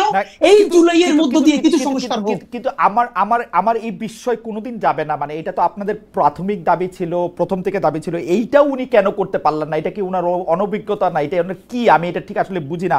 আমি কামাল ভাইয়ের কাছ থেকে একটু জানতে চাই যে কামাল ভাই আপনার কাছে কি মনে হয় যেগুলি জিনিস আসলে ওনার সবার আগে করার কথা, এগুলি তিনি কেন করেন নাই? কেন এই বিষয়গুলিকে জিয়ে রাখছেন? উনি 10টা কমিটি করতে পারছেন, কি করছেন না করছেন এগুলি কেন করেন না? আর নির্বাচনটা নিয়ে আমি একটু প্রশ্নের মধ্যে আসতে চাই। অনেকগুলি বিষয় মানে কি বলবো, যে নির্বাচন নিয়ে এনসিপি সরাসরি বলতেছেন, এনসিপি নাসিরউদ্দিন পাটোয়ারি এটা বলছেন যে ফেব্রুয়ারি নির্বাচন ঠেকিয়ে দেওয়া হবে, নাহিদ ইসলাম 1-11 ভয় দেখেছেন। আপনি কি দেখছেন? এই প্রশ্নটা আমি জনাব হাদির কাছেও করতে চাই, একজন দর্শকের কাছে, দর্শকের মতামত আমি একটু পড়তে চাই। আমি সাধারণত যেই দর্শকরা যে মতামতগুলি আমার পছন্দ হয় সেগুলো আমি পড়ি। ওনার নাম আরিফুল ইসলাম অফিসিয়াল। উনি বলছেন, খালেদ সাহেব আপনার সাংবাদিকতার সাহসের উৎস কে ছিল তা জুলকারনাইন সায়ের তা পূর্বের এপিসোডে বলে দিয়েছিলেন। মানে উনি বোধহয় সালমান এফ রহমানের কথা বলতেছেন, সেটা নিয়ে আমি জুলকারনাইন সায়ের সাথেও কথা বলছি। হাওয়েভার আমি একটু দর্শকদের একটু বলে দিতে চাই, সালমান এফ রহমান যখন প্রথমবারের মতো এমপি হয়েছেন এরপর থেকে আমি ইন্ডিপেন্ডেন্ট টেলিভিশনে কাজ করি নাই, ফর ইউর ইনফো। যাই হোক, হাওয়েভার আমি একটু কামাল ভাইয়ের কাছে যেতে চাই। কামাল ভাই, এইটারে আপনি আসলে কীভাবে দেখেন? নির্বাচন কেমনে ঠেকানো, নির্বাচন আসলে হবে কিনা? আর আমি একটু কামাল ভাই একটু এটাও দেখেন, আমার কিন্তু এখন ডক্টর ইউনূসকে মানে উনার এই 1 বছর যদি আমি বিশ্লেষণ করি, 8 মাস আমার কাছে মনে হয়েছে যে উনি একদিকে অ্যালাইন হয়েছিলেন, এই 4 মাস আমার মনে হচ্ছে যে উনি পুরোপুরি বিএনপির পকেটে ঢুকে গেছে। এইটাও আপনি একটু দেখেন, এটা আমার মনে হয়। আমি আমার মতো করে আমি একটু ছোট করেই বলি, আমরা সময় খুব কম। জি, আমরা সময় একটু বাড়াই দিব, সেটা আপনি বলেন। জি কামাল ভাই। আচ্ছা, এই যে ডক্টর ইউনূসের যে কথাগুলো হাদিও বললেন, যে এই যে তালিকা করা, মৃতদের তালিকা করা, যারা শহীদ হয়েছে তাদের তালিকা করা, আহতদের তালিকা করা, তাদের দায়িত্ব নয়, এই বিষয়গুলো করা যে কোনো সরকারের পক্ষে 2 মাসের কাজ ভাই, জাস্ট 2 মাসের কাজ। কারণ সরকারের তো হাত সব জায়গায় আছে, সরকারের সংস্থা একদম গ্রাম পর্যায়ে পর্যন্ত আমাদের দেশে আছে। এটা সংগ্রহ করা, চেক করা, রিচেক করা, এটা কোনো ব্যাপার না। তাহলে তো ওনারা করলেন না কেন? করলেন না দুটো কারণে আমি বলি আপনাকে। প্রথম কারণ হলো, আমি শুরুর থেকেই বলছি, এটা একটা নন সিরিয়াস টাইপের গভর্নমেন্ট। একটা সরকারের যে দায়িত্বটা থাকে, যখন একটা পলিটিক্যাল গভর্নমেন্ট থাকে না, তাদের জনগণের কাছে অনেকগুলো কমিটমেন্ট থাকে, এদের কোনো কমিটমেন্ট নাই। এটা 1 নম্বর। যদি কোনো বিপ্লবী সরকার হয়, তারও একটা কিন্তু কমিটমেন্ট থাকে, এটা তার বিবেকের কাছে একটা কমিটমেন্ট থাকে যে আমাকে এই লোকগুলো নিজের জীবন দেয়া আমাকে এখানে বসাইছে, অতএব এই কাজগুলো আমার করার দায়িত্ব। এই ধরনের কোনো কমিটমেন্ট এদের নাই। আমি হাদিকে বলি, যেমন হাদির কথা বলি, হাদি তো রাজপথের অকুতোভয় সৈনিক ছিলেন।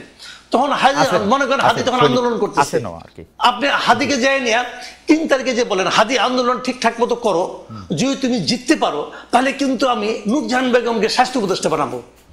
হাদি কি করতো ভাই? হাদি করতো, হাদির রিয়াকশনটা কি হতো আপনি বলেন? তো এখন এই তো হয়েছে, ও আন্দোলনে বিজয়ী হয়েছে, নূরজাহান বেগমকে উপদেষ্টা বানাইছেন। কে বানাইছে? ডক্টর ইউনূস বানাইছে। কেন বানাইছে? দেশের স্বাস্থ্য ব্যবস্থা উন্নত করার জন্য বানাইছে, নাকি এই ভদ্র মহিলাকে উনি এত বছর ধরে চিনে, ঠিক আছে বয়স্ক হয়ে গেছে, গৃহবধূ ঘরে থাকে, এখন নাতি নাতি নিয়ে থাকে, তার সঙ্গে পরিচয় আছে, আইনে বসাই দিছে? এটা কি একটা সরকার প্রধানের দায়িত্ব? এটা কি একটা সরকার প্রধানের কাজ হতে পারে? পারে না। দেখেন একটা ছোট করে একটু জিনিস জানবো, ডক্টর ইউনূস যেহেতু কাউকেই চিনে না, নানা জায়গা থেকে নানা উপদেষ্টা আছে, উনার তো একটা নিজের লোক দরকার যে উপদেষ্টা পরিষদে কে কি বলে আমার কাছে এসে একটু বলবা, সকল ধরনের সিইওরা তো এরকম করে একটা লোক লাগায় রাখে ওই বোর্ড মিটিং এ কে কি বলে, ওরকম সমস্যাটা কথা আমি বলি, এটা লাগবে না। উনি কিন্তু চেষ্টা করেন তা না, উনি আসলে বাংলাদেশের মানুষকে চিনে না। This is the tragedy. উনি এই দেশের মানুষকে চেনে না, উনি এই দেশের মানুষের ক্যারেক্টার বুঝে না। এই দেশের মানুষ কত দ্রুত ভালোবাসতে পারে, কত বিপুল পরিমাণ ভালোবাসতে পারে এবং কত দ্রুত ত্যাগ করতে পারে, এই জিনিসটা ওনার জানা নাই। উনি আপনি হিসাব করে দেখেন না ভাই, পূর্ববর্তী 30 বছর 40 বছর উনি দেশে থাকছে কয়েকদিন, বাইরে থাকছে কয়েকদিন, দেশের সাংবাদিকদের ইন্টারভিউ দিচ্ছে কয়েকদিন, বাইরের সাংবাদিকদের ইন্টারভিউ দিচ্ছে কয়েকদিন, দেখেন না ভাই, দেখলেই তো হয়। যে ওই প্রসঙ্গে আমি যাচ্ছি না, আমি মূল পয়েন্টে আসি। ওনার সমালোচনা করে আমার কোনো লাভ নাই, যা পাইছি তাই তো পাইছি। আমার কথাটা হলো কি যে আপনার এই যে তালিকাটা দেখেন, এটা ছিল সবচেয়ে ফরজ কাজ। এটা নিয়ে কিন্তু ছাত্ররা বলছে, এদের চিকিৎসা নিয়ে ছাত্ররা বলছে। এবং অগাস্ট মাসের আমার যতদূর মনে পড়ে, অগাস্টের 16 কি 17 তারিখের দিকে আমি একটা টক শোতে ছিলাম, সেখানে হাসনাত আব্দুল্লাহ ছিল। ও স্টেট বলছে এদের চিকিৎসা হচ্ছে না কেন, সে স্বাস্থ্য উপদেষ্টাকে দায়ী করছে। ওরা কিন্তু বলেছে, এই স্টুডেন্টরা সবাই বলতেছে, উনি পাত্তা দিচ্ছে না। স্টুডেন্টদের হয়েছে কি বিপদটা কোথায়, এদের বিপদটা হয়েছে তারা সরাসরি স্টুডেন্ট এই বিষয়ে কিছু বলতে পারতেছে না, কারণ এরা তো ওকে আনছে, বলতে পারছে না। তো কিন্তু কাজটা তো হচ্ছে না। এই যাবৎকালে শহীদদের তালিকা নিয়ে আমি বলি আপনাকে, দেন আমি আগে বলছি আমি কিন্তু কোনো দল করি না, শহীদদের তালিকা নিয়ে সবচেয়ে বড় কাজটা কে করছে জানেন? জামাতে ইসলামী করছে। জামাতে ইসলামীকে তালিকা করছে এবং সেই তালিকাতে সেই ওরা 10টা খণ্ডের বই করছে, 10 খণ্ডের বই। সেখানে তারা দেখাইছে যে কে মারা গেছে, কবে মারা গেছে, তার আইডি কার্ড সহ, তার ফ্যামিলির বিবরণ সহ, ফ্যামিলিতে কে কে আছে না আছে ডিটেইল আছে। এই কাজটা জামাত করছে, আর কেউ করে নাই।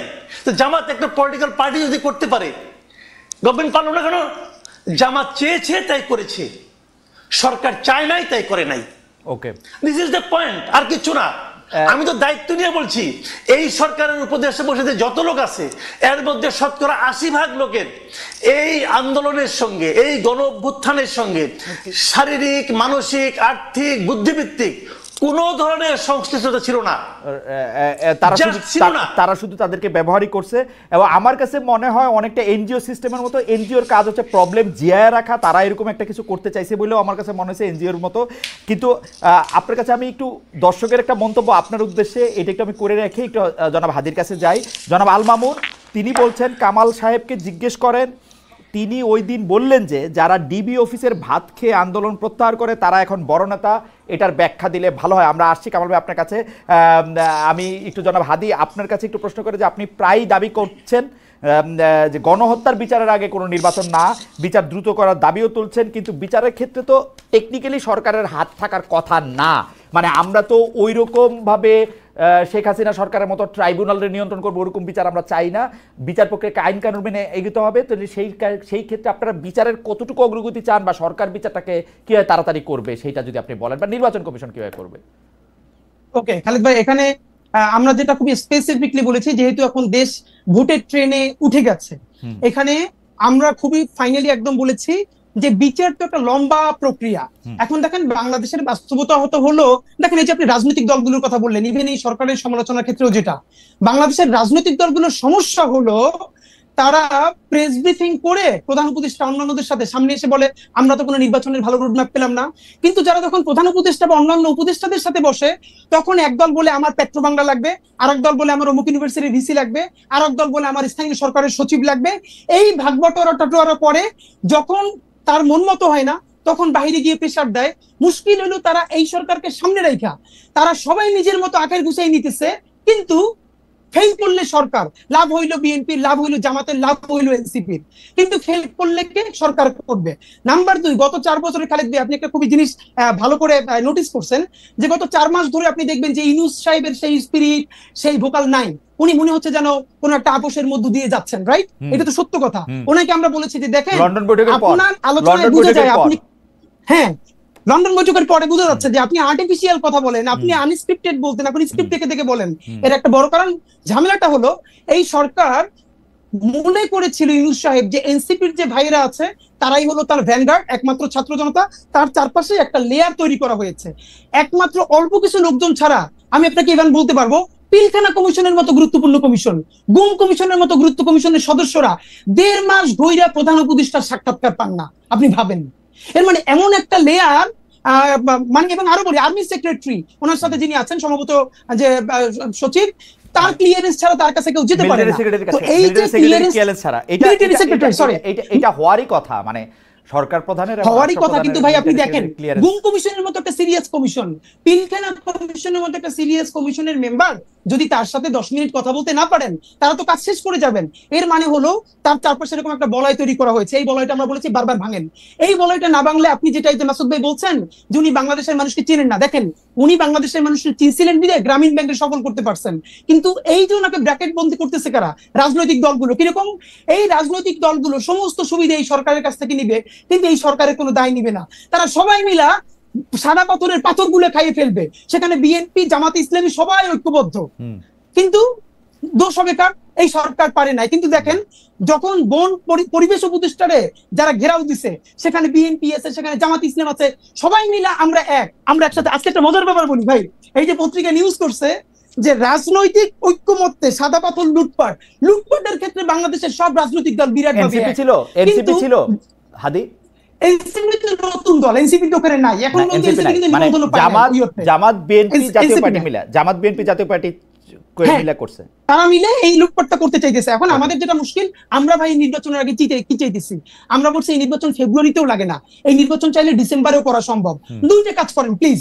এক নম্বরে হলো এই বিচার তো লম্বা সময় ধরে চলবে, কিন্তু অ্যাটলিস্ট যারা একদম নির্দেশদাতা, আপনি তাদের কিছু বিচারের অন্তত আমাদেরকে দেখাই যান যে স্বচ্ছ একটা বিচারিক প্রক্রিয়ার মধ্য দিয়ে। কিরকম ধরেন আমি সর্বশেষ দেখছি যে সর্বশেষ প্রধানমন্ত্রী সহ আরো কয়েকজনের বিরুদ্ধে বিচার প্রক্রিয়া, সাক্ষ্য গ্রহণ শুরু হয়েছে।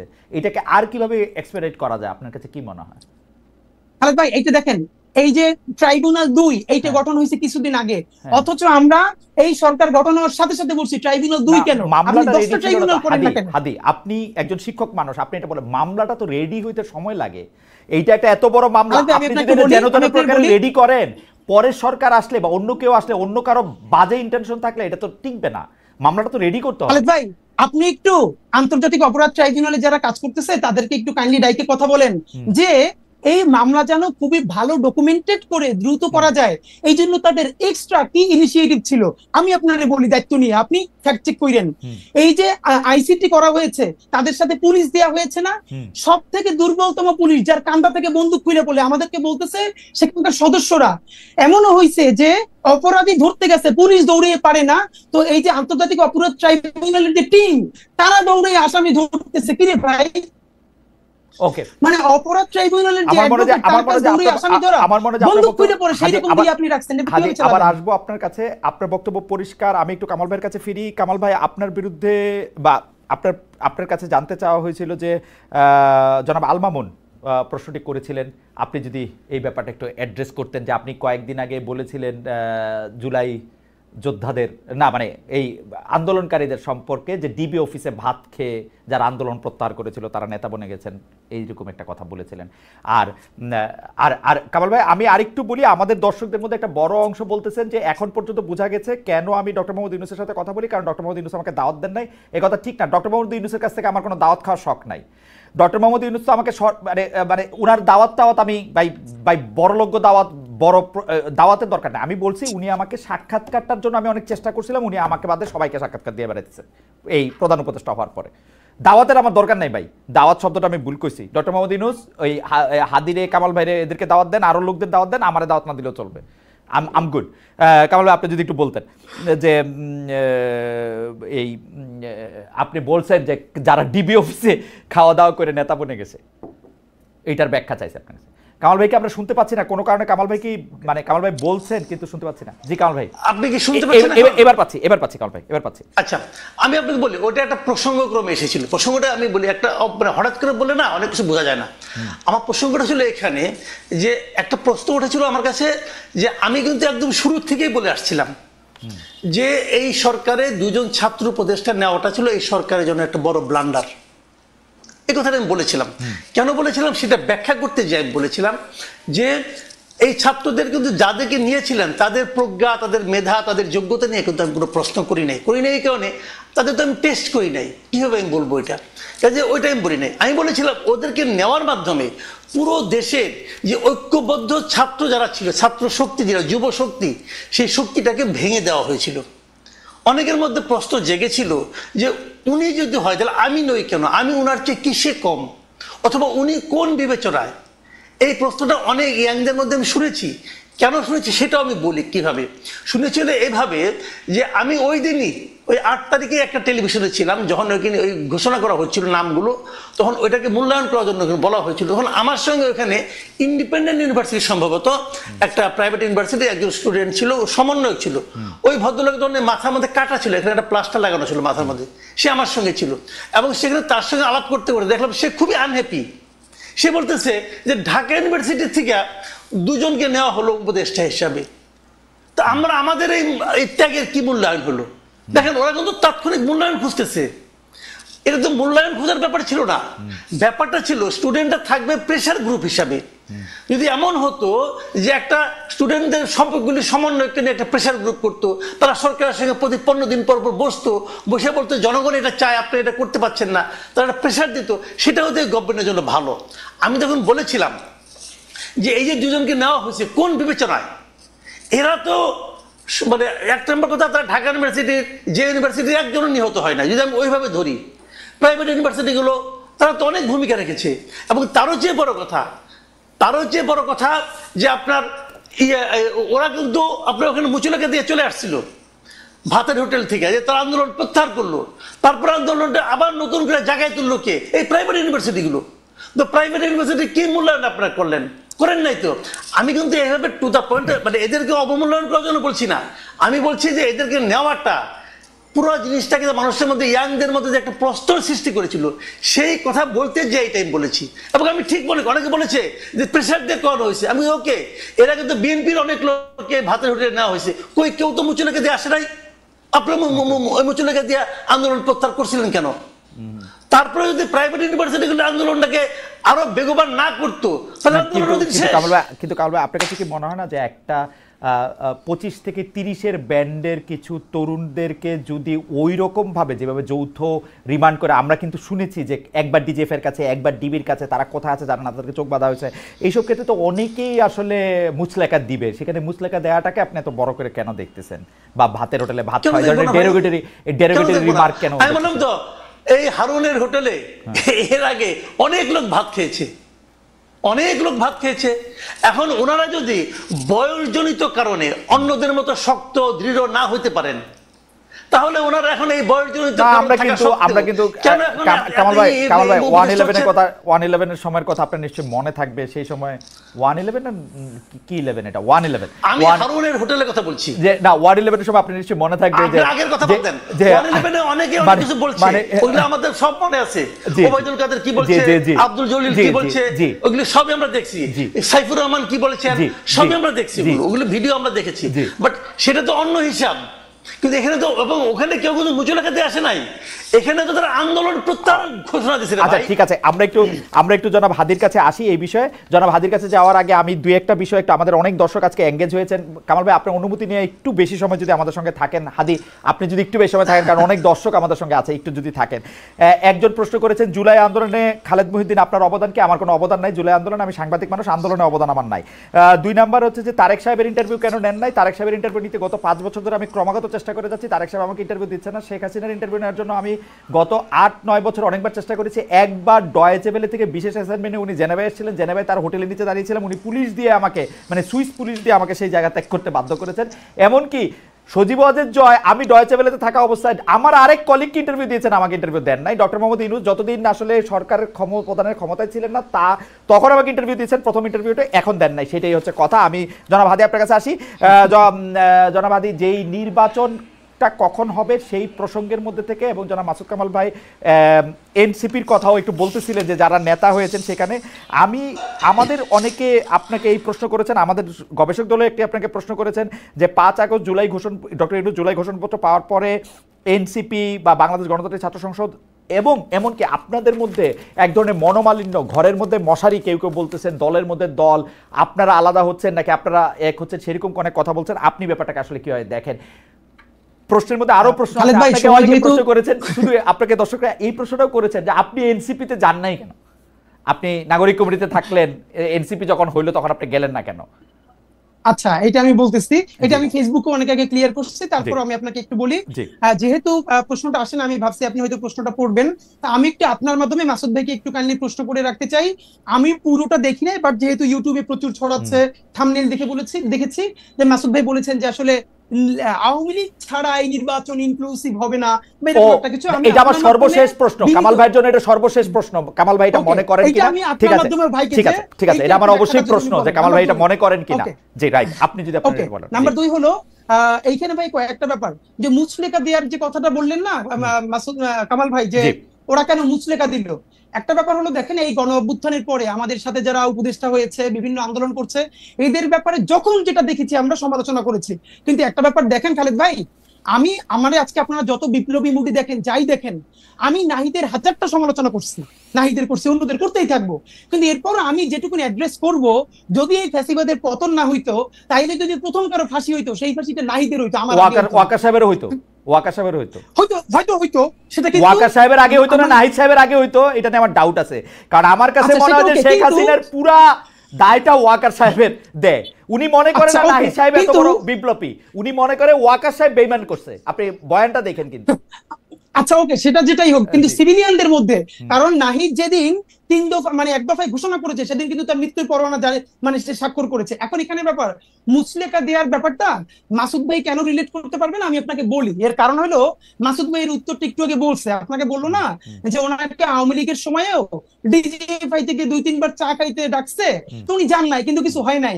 এর মানে হইলো ডিজিএফআই আসলে অত খারাপ না, আমরা যারা খারাপ মানুষ ছিলাম এদেরকে ডিজিএফআই আয়নাগর দিয়ে হেদায়েত করে ফেলছে। কিন্তু মাসুদ ভাই ভাবেন, ডিজিএফআই চা খাইতে ডাকতেছে আর মাসুদ ভাই যাইতেছে না, তাও ডিজিএফআই এর কিছু বলতেছে না।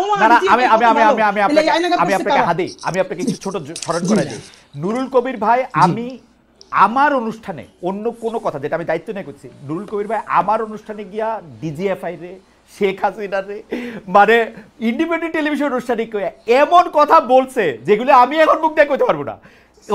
ওই কথা বলার পর নুরুল কবির ভাইদের একটা আলাদা অবস্থান ছিল, মাসুদ কামাল ভাইদের একটা আলাদা অবস্থান ছিল, যেটার জন্য এত সহজ না। কিন্তু কামাল ভাইয়ের শুধু মনে করাই দিয়ে যে উনি নাহিদের শরীরের দাগ দেখছেন কিনা, ওনার সন্তান যদি হইতো বা ভাই সারা শরীরের কি অবস্থা, কোনো মানুষ সুস্থ থাকতে পারবে?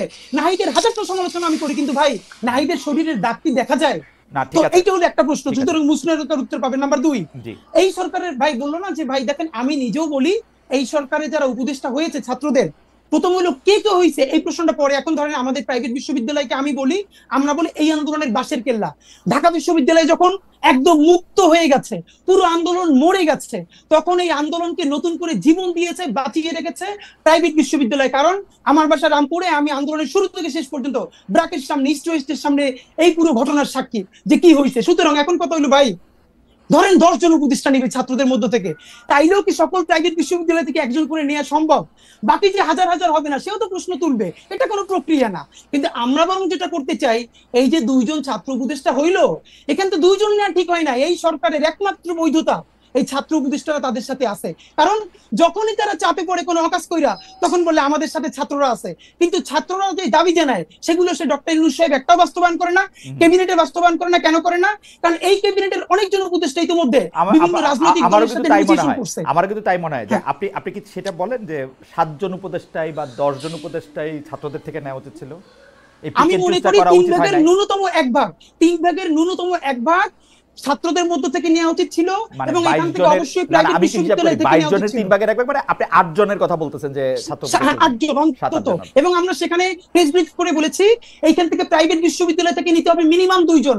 আমাদের নারীরা যদি না নামতো, জীবনে জুলাই সফল হতো না। একজন কই নারী শিক্ষার্থী কই, এই আমরা বলেছিলাম, তখন আমাদেরকে বলে যে নারীরও এক্সপার্টিস আছে কিনা। তখন আমি প্রশ্ন করছি, এই যে উপদেষ্টাদের মধ্যে মিনিমাম 5 জনের নাম বলতে পারবো যাদের কোনো এক্সপার্টিস নাই, তাদেরকে যদি রাষ্ট্র পালতে পারে, তাহলে আমাদের 2টা বোন এই সমস্ত নারীদের মধ্য থেকে, ছাত্রীদের মধ্য থেকে উপদেষ্টা হইলে আমরা ইনক্লুসিভ ফিল করতাম না, ইনক্লুডেড ফিল করতাম না। আমাদের প্রাইভেট থেকে 2টা ছাত্র যদি থাকে, কওমি মাদ্রাসা এত জীবন দিছে, ধরেন মাদ্রাসা থেকে একটা ছেলে প্রাইভেট বিশ্ববিদ্যালয় থেকে 2টা ছেলে, নারী শিক্ষার্থীদের মধ্যে থেকে 2জন বা 1জন, তাতে আমরা সবাই ইনক্লুডেড ফিল করতাম। এইটা না করে যেটা হয়েছে, এখন ছাত্র জনতা বিভাজিত হয়েছে। এই ইনক্লুডেড ফিল না করে জনাব মাহফুজ, জনাব নাহিদ, জনাব আসিফ উপদেষ্টা পরিষদে গেলেন কেন? এবং ডক্টর ইউনূস যখন ক্লিন্টন ফাউন্ডেশনে মাহফুজ সাহেবকে পরিচয় করে দিচ্ছেন, উনি হচ্ছেন এই আন্দোলনের মাস্টার মাইন্ড, যখন শফিক সাহেব বলতেছেন যে এই আন্দোলনের পিছনে ছিল হচ্ছে যা, তখন ওনারা খুব আরাম করে মৃদু মৃদু হেসে এটা উপভোগ করতেছিলেন কেন? ওনারা কেন বললেন না যে আমাদের ভাই বোনটা না আসা পর্যন্ত আমরা থাকবো না এখানে? দেখেন, এই জন্যই বলছিলাম যে মাহফুজ আলমের ব্যাপারে আমরা একটা পরামর্শ দিয়েছিলাম, এইটা কিছুদিন আমার মনে হয় বাস্তবায়ন হয়েছে। যেমন আমি বলছিলাম ওনার হাত থেকে ফোন কাইডে নেওয়া হোক, উনি যখন পোস্ট করতে চাইবেন এটা প্রধান উপদেষ্টা দেখে পোস্টটা দিয়ে দিবেন। এরপর উনি অনেকদিন চুপচাপ ছিল, এরপর সরকার কিছুটা নিরিবিলিও ছিল। তো এখন আমাদেরকে যদি এগুলাই চলানো লাগে তাহলে ভাই আমরা দেশ চালাই। আচ্ছা ঠিক আছে, এগুলি বাদ দেন। আসলে আমরা এখানে মাহফুজ সাহেব নাই, আপনি যদি এইটা বলেন আপনি এনসিপি কেন করেন নাই? নাগরিক কমিটিতে আপনি ছিলেন, তারপরে আপনি এনসিপি তে কেন আসেন নাই? আমি ইনকিলাব মঞ্চকে দুই মিনিটের মধ্যে যদি আপনি বলেন যে ইনকিলাব মঞ্চটা আপনি আসলে কি দেখেন? এটা কি একটা প্রেসার গ্রুপ, এটা একটা মব চালানোর জিনিস, এটা কি আসলে কি বা এটা কি হইতে চায়? খালেদ ভাই, আপনি যে কাজটা করছেন এটা হলো প্রতিবাদ জানাই। আপনি মব নিয়ে বলবেন তো, এই জন্য মবের উপর অনেক লেখাপড়া নিয়ে আসছিলাম, 3-4 পৃষ্ঠার এনসাইক্লোপিডিয়া থেকে শুরু কইরা সব নিয়ে আসছিলাম আসলে কোনটার মব বলে। আপনার শুধু দায়িত্ব নিয়ে বলি, ইনকিলাব মঞ্চ গত 1 বছরে 100-এর উপরে রাজপথে প্রোগ্রাম করছে, সিরিয়াস প্রোগ্রাম। এর একটা প্রোগ্রামে ইনকিলাব মঞ্চ কোনোদিন কারো গায়ে হাত দেওয়া তো দূরের কথা, 1 টাকার জিনিস নষ্ট করছে। মব যেটাতে একাডেমিকলি বলে প্রমাণ যদি দিতে পারেন তাহলে জীবনে আর কথা বলবো না। আমি আপনাকে কিন্তু না জনাব হাদি, আমি আপনাকে বলি, আমি কিন্তু আপনাকে ফলো করি, ইনকিলাব মঞ্চকে ফলো করি। আমি বলতেছি এটাকে আপনি কি বলতে চান, কারণ এক একটা তো এক একটা বাংলাদেশের জুলাই অভ্যুত্থান অনুপ্রাণিত বাংলাদেশপন্থী স্বাধীনতা সংগ্রামের টিকিয়ে রাখার জন্য একটি সাংস্কৃতিক প্ল্যাটফর্ম। যেই সংস্কৃতি আমরা মনে করি যারা আইন নিজের হাতে তুলে নেয়, আপনারা কি আইন যারা নিজের হাতে তুলে নেন তাদের বিরুদ্ধেও আপনারা প্রতিবাদ করেন? কারণ এটাও এখন একটা বড় হাজারবার বলছি রাইট। এটা দিয়েও যদি আপনি একটু বলেন। না মানে আপনি ঢাকা বিশ্ববিদ্যালয়ের এক শিক্ষার্থীকে একজন যে তিরস্কার করেছিল, তাকে শাহবাগ থানায় গ্রেফতার করা হলো। এরপর কেউ গিয়ে তাকে মুক্ত করার চেষ্টা করলো। আমরা তাদের বিরুদ্ধে সবথেকে বড় ভূমিকা নিয়েছি। আমরা বলেছি এইসব অসভ্যতা বন্ধ করতে হবে এবং অবশ্যই যারা মব করতেছে এদের বিচার করতে হবে। কিন্তু ভাই, এই যে মব যেটা বলি, বাংলাদেশে এখন গুগল সার্চ করলে মব লাগলে খালি 1 বছরের নিউজ আসে। এই মব তো সন্ত্রাস শুরু হয়েছিল রাষ্ট্রীয় পৃষ্ঠপোষকতায় শাহবাগের সময় দেখেন কোথাও তো মব বলতেছে না। সেই মব কোথায়, এটা আমরা খুঁজতে চাই। না কেউ বলতেছে না, না বললেই কোনো কিছু মব না হয়ে অন্য কিছু হয়ে যায় না। এটা শফিক সাহেবের স্টাইল, মব না বলা সন্ত্রাস বলা, কিন্তু মব আসলে তাই। শাহবাগে একটা তোলা হইতেছে, এই আইন বাতিল করে অন্য একটা আইন করতে হবে এটা করার জন্য, সেটা ঠিক আছে। আপনি কেন এনসিপি করেন না সেটা যদি এক লাইনে বলতেন, অনেক দর্শকের। আমি এনসিপি করি নাই ভাই, আমি জাতীয় নাগরিক কমিটির কেন্দ্রীয় সদস্য ছিলাম। যখন এটা পলিটিক্যাল ফরমেশনে যাবে তখন আমার মনে হয়েছে যে পলিটিক্যাল পার্টি জুলাই অভ্যুত্থান অনুপ্রাণিত অবশ্যই একটা লাগবে। কিন্তু সবাই যদি পলিটিক্সে যায়, দেখুন এখন আমাকে বিএনপি গালি দেয়, আবার বিএনপি আমার কথা পছন্দ করে, জামাত গালি দেয়, জামাতও পছন্দ করে, কারণ আমরা জুলাইয়ের একটা প্রেসার গ্রুপ হিসেবে সবাইকে একতাবদ্ধ রাখবার চেষ্টা করছি। তখন মনে হয়েছে আমি যদি নিজে একটা পার্টিতে যাই তাহলে এই আমার শেষ প্রশ্নটা আমি করে রাখি, আপনি সকলকে একতাবদ্ধ রাখতে চাইছিলেন। আপনি একজন শিক্ষক, আপনি আপনার জন্য কত নাম্বার আপনি দিবেন, আপনি সকলকে একতাবদ্ধ করতে পারছেন কিনা এই বিভাজন দেখে আপনার আসলে কেমন লাগে? এটা আপনার জন্য শেষ প্রশ্ন। কিন্তু আপনার প্রশ্ন দিয়ে আমি কামাল ভাইকে শেষ প্রশ্ন করতে চাই। কামাল ভাই, নানা ক্লিপিং ঘুরতেছে এরকম যে আপনি ইনক্লুসিভ ইলেকশনের কথা বলতেছেন, যে ইনক্লুসিভ ইলেকশনের আপনার দেওয়া শর্ত হচ্ছে আওয়ামী লীগ না থাকলে এটা ইলেকশনটা ইনক্লুসিভ হবে কিনা। আপনি প্রশ্ন তুলছেন যারা আওয়ামী লীগকে সাপোর্ট করে তারা কাকে গিয়ে ভোট দিবে, এইটা আপনি যদি আমাদের একটু ব্যাখ্যা করতেন। আপনি সত্যি এরকম মনে করতেছেন কিনা যে আওয়ামী লীগ না হলে ইলেকশন ইনক্লুসিভ হবে না? জনাব কামাল ভাই। আমি বলি, আমি ইনক্লুসিভ ইলেকশন চাই, এটা আপনি একটু চেষ্টা করে খুঁজে দেখেন, কোথাও পাবেন না। ইনক্লুসিভ শব্দটা আমি ইউজ করি না। আমি অন্য কথা বলেছি। আমি একটা প্রশ্ন করেছি সরকারের কাছে। সেই প্রশ্নটা হলো যে এই দেশে কমপক্ষে 1 কোটি, আমি যেটা বলেছি সেটা বলছি, কমপক্ষে 1 কোটি লোক আছে। আসলে এটা 1 কোটি হবে না, কারণ জাহেদ একটা হিসাব দিয়েছে, সেই হিসাব অনুযায়ী করলে প্রায় 2.5 কোটির মতো হয়। ঠিক আছে, আমি তবু 1 কোটি বলছি, 1 কোটি আমি থাকি। কারণ আমার হিসাব হলো কি, আওয়ামী লীগ যেবার সবচেয়ে কম ভোট পেয়েছে সেইবারও পেয়েছে 2,28,00,000 ভোট। এটা হলো 2001 সালে। তারপরে দেশে ভোটার সংখ্যা বেড়েছে, আওয়ামী লীগের দুঃশাসন বেড়েছে, কাজে এই সব মিলিয়ে কমে টমে আমি এটাকে খুব কনজারভেটিভ হিসাব করলে আমি বলতে পারি যে মিনিমাম এই দেশে 1 কোটি লোক আছে যারা জীবনে কোনোদিন নৌকা ছাড়া অন্য কোনো মার্কায় ভোট দেয় নাই। আমার এটা অবজারভেশন। আমার প্রশ্ন হলো, আপনি যে নির্বাচনটা করতে যাচ্ছেন, ওই 1 কোটি ভোটারের জন্য আপনি কি বিকল্প রাখলেন? ওকে, আমি কি একটা প্রশ্ন করতে পারি কামাল ভাই? কামাল ভাই, আপনি আমার প্রশ্নটা সহযোগিতা জবাব দেন। সেটা হচ্ছে যে বাংলাদেশে একটা রাফ হিসাবে 10 কোটি ভোটার আছে, যদি আমরা হিসাবের সুবিধাতে ধরে নিই। এই 10 কোটি ভোটারের 3টা ইলেকশনে ভোট দেওয়া হয় নাই, ভোট দিতে দেওয়া হয় নাই স্বাধীনভাবে। ওই 1 কোটি লোক যাদেরকে আপনি আওয়ামী লীগের সমর্থক বলতেছেন, তারা এটাতে মজা নিছে, আরাম করছে, হ্যাডম নাই বলছে, তাদের তো একটু শাস্তি পাওয়া হইছেই, আমি যদি এমন ভাবে বলি। তারা এবার ভোট দিতে না পারলে না পারবে। আমি ওটা ওভাবে দেখি না, আমি ওভাবে দেখি নাই কেন। আমি বলি আপনাকে, দেখেন, একটা আওয়ামী লীগের গত 3 বছর 3টা শাসন, যেটা আমি 2014, 18 এবং 24 যেটা ধরি, এই 3 বছরে আওয়ামী লীগের যারা নেতৃত্বে ছিলেন, তারা এই দেশের মানুষকে ভোট জিনিসটা ভুলিয়ে দিতে চেয়েছেন এবং তারা গায়ের জোরে এই কাজটা করেছেন। এই অন্যায়ের কোনো সীমা পরিসীমা নাই, এবং এই জন্য যারা এই কাজটা করেছেন সবারই বিচার হওয়া উচিত। কিন্তু আমি এটাও বলি পাশাপাশি, এর জন্য যদি আপনি 1 কোটি লোককে দায়ী করেন, সেটা আমি মনে করি ঠিক হবে না। একটা কথা আপনি আমাকে বলেন, এই কাজটা যারা করেছে তারা কিন্তু এই দলটাকে বিভ্রান্ত করেছে। আমার কাছে সরাসরি হিসাব যে আওয়ামী লীগ 96 আওয়ামী লীগ ছিল না, 96 আওয়ামী লীগ আর 2014 আওয়ামী লীগ কি এক না? কিন্তু 96 সঙ্গে 2014 আওয়ামী লীগের কি গঠনতন্ত্রে কোনো চেঞ্জ আসছে? তাও তো আসে নাই। তাহলে এই সময় কাজটা হলো কেন? হলো এই কারণে, আওয়ামী লীগের স্টিয়ারিং যার হাতে ছিল, সে 2014-তে এসে মানুষ মারা শুরু করছে এবং সে স্বৈরাচারী হয়ে উঠেছে। সেই দলটাকে আমি আপনাকে সিম্পল একটা এক্সাম্পল দিয়ে বলি ভাই, সরাসরি, তাহলে বুঝবেন আপনি, যে জিনিসটা আরো ক্লিয়ার হবে। ধরেন একটা বাস, ধরেন একটা টাটা বাস অথবা একটা মার্সিডিজ বাস, ধরেন সে মার্সিডিজ বাস গাড়ি অ্যাক্সিডেন্ট করে 1-2 জন লোককে মেরে ফেললো। দোষ এই জন্য কি আপনি মার্সিডিজ কোম্পানিকে যে দায়ী করবেন? না, করব না। কিন্তু না, করব না। এটা মার্সিডিজ বাসের জন্য এটা ঠিক আছে, কিন্তু কামাল ভাই আমি বলি আপনাকে, দেখেন, আমার একটু প্রশ্ন করার সময় দেন, প্রশ্ন করার সময় দেন। আমি প্রশ্ন করব, আমি শেষ করে আমার কথা আপনি উত্তর পেয়ে যাবেন। আমি বলি আপনাকে, এখানে গাড়িটা যে চালিয়েছে তার দোষ, রাইট, তাকে আপনি শাস্তি দেন, তাকে বিচার আওতায় আনেন।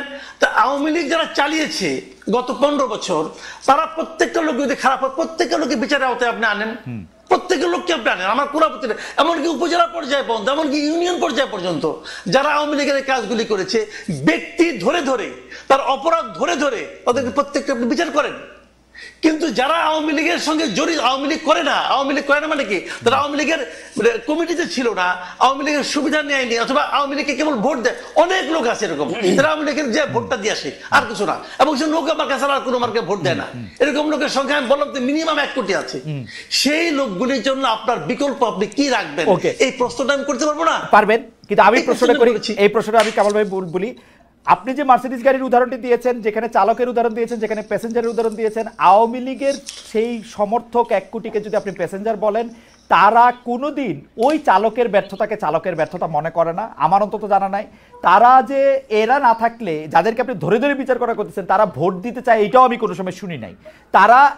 তারা মনে করে ওই চালক যে গাড়ি চালাইয়া গাড়ি নষ্ট করছে, তাদের মাথা ভাঙছে, তাদের পোলাপাইন ভাঙছে, ঠিকই করছে, এবং তারা এর জন্য চালকের শাস্তি টাস্তি, চালকের ছবি না থাকলে তারা নৌকার ছবি দেখে না ভাই। আর এটা যদি দেখতো তাহলে তো শেখ হাসিনা ইলেকশনই দিত, মানে আমারও মনে হয়। এটা তো আপনার অপিনিয়ন, এটা তো আমার কোনো সমস্যা নাই, এটা আপনার অপিনিয়ন, কোনো প্রবলেম নেই। আপনি এবার দিয়ে দেখেন না, এবার আপনি ইলেকশন করবেন, সেখানে শেখ হাসিনা কোনো মাথার ছবি থাকবে না, কারো ছবি থাকবে না, দেখেন ওই লোকগুলি কি করে। ওকে, ঠিক আছে, এটা একটা প্রস্তাব। জনাব হাদি, আপনি প্রস্তাবটাকে একটু অ্যাড্রেস করতে পারেন অল্প সময়ের জন্য, আমরা শেষ পর্যায়ে চলে আসছি। আর আপনি যে আপনি যে বিভাজন থেকে ঐক্যবদ্ধ রাখতে চেয়েছিলেন, তাতে আপনি সফল না ব্যর্থ, ওইটাও যদি একটু বলেন, দুইটাই। আচ্ছা, তার আগে আমি একটু ভাইয়ের কয়েকটা রেসপন্স করি। নাম্বার 1, ভাই বলেছেন লীগের 1 কোটি ভোটার, আমি ধরে নেই 1 কোটি ভোটার না, 18 কোটির মধ্যে 9 কোটি ভোটার লীগের।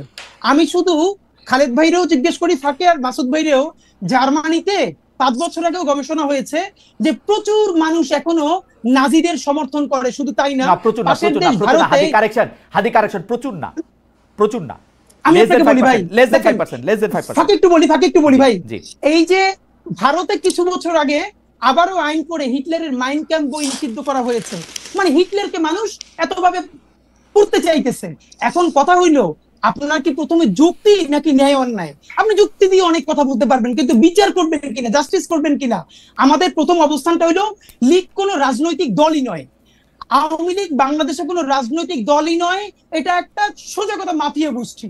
আর উনি ভাই বললো না যে এই আওয়ামী লীগ কি 96 আওয়ামী লীগ এক কিনা, অনেকে যেটা করে ওই যে এই আওয়ামী লীগ খুব খারাপ, 96 আওয়ামী লীগ ভালো ছিল, 96 আওয়ামী লীগ ভালো ছিল না, তাহলে বাকশাল করছিল কে? আইয়ুব খানের বেসিক ডেমোক্রেসির বিরুদ্ধে দাঁড়াইয়া মহান মুক্তিযুদ্ধের মতো একটা জনযুদ্ধ যাদের নেতৃত্ব করছে, লক্ষ লক্ষ মানুষ জীবন দিছে, সেইটার মাত্র নতুন দেশের 4 বছরের মধ্যে এসে বাকশাল কইরা সব দলগুলোর ধ্বংস করছে, সব পত্রিকার ধ্বংস করছে। তাহলে সেই আওয়ামী লীগ কে করছে? মানে এই আওয়ামী লীগ 96, তাহলে এই 96 আগে তো 75 আওয়ামী লীগ কে করছে, 74 আওয়ামী লীগ কে করছে, বাকশাল কে করছে? 30,000-এর অধিক জাসদ নেতাকর্মী থেকে শুরু কইরা বিরোধী দলীয় নেতাকর্মীকে প্রথম রাষ্ট্রীয় মদতে গুম কে করছে, সিনিয়র শিক্ষকদেরকে গুম কে করছে। এর মানে আওয়ামী লীগ একটা কাল্ট, আওয়ামী লীগ একটা সেমি রিলিজিয়ন, এটা কোনো পলিটিক্যাল পার্টি না। আপনি দেখবেন খালেদ ভাই, আপনাকে গ্যারান্টি দিয়ে বলি, আপনার বন্ধু বান্ধব যারা আওয়ামী লীগের সব সাপোর্টার তাদের সাথে গল্প করবেন, আমি আজ পর্যন্ত একজন মানুষ পাই নাই যারা অন্তত বন্ধু বান্ধব। কিন্তু হাদি আমি আপনার সাথে আপনি মানে যে ধরেন যে বিভাজনের রেখার কথা আপনি বলতেছেন, কালি আওয়ামী লীগ করে বলে সেটাকে একটা কাল্ট বলতেছেন, এরপর আর কথা আগায় না। আপনি আওয়ামী লীগ কাল্ট বলাই, আপনি পরের কথায় যান। কারণ হচ্ছে যে এই কাল্টের রাজনীতি, এই কাল্টবাদী রাজনীতি আমি 15 বছর ধরে দেখে আসছি। আমি আওয়ামী লীগের কাছে কথা বলছি বলে আমি জামাত, আমার বাপ জামাত, উমুক শিবির, উমুক বিএনপি, এই কথা, এই কাল্টবাদী রাজনীতি আমি আর শুনতে মানে আমার আর ভালো লাগে না। আপনি যারে যা কোন ভাই একটা প্রশ্ন আপনাকে করছিল যে তাহলে আওয়ামী লীগ না থাকলে তাদের বিকল্পকে, আমি বাইরে হেল্প করি প্রশ্নটার উত্তর দিয়া যে নৌকা মার্কা তো থাকবে না, তাহলে না এটা বলে না, এটা বলে না, কিন্তু আদি আপনি খেয়াল করেন, আদি আপনি খেয়াল করেন উল্টা বলছে উনি বলছে যে না ভাই বলেছে 1 কোটি যে ভোটার, ওই ভোটাররা মূলত তাদের জন্য বিকল্প কি রাখছেন, এটা আমি বিকল্পের কথাও বলে না আসলে।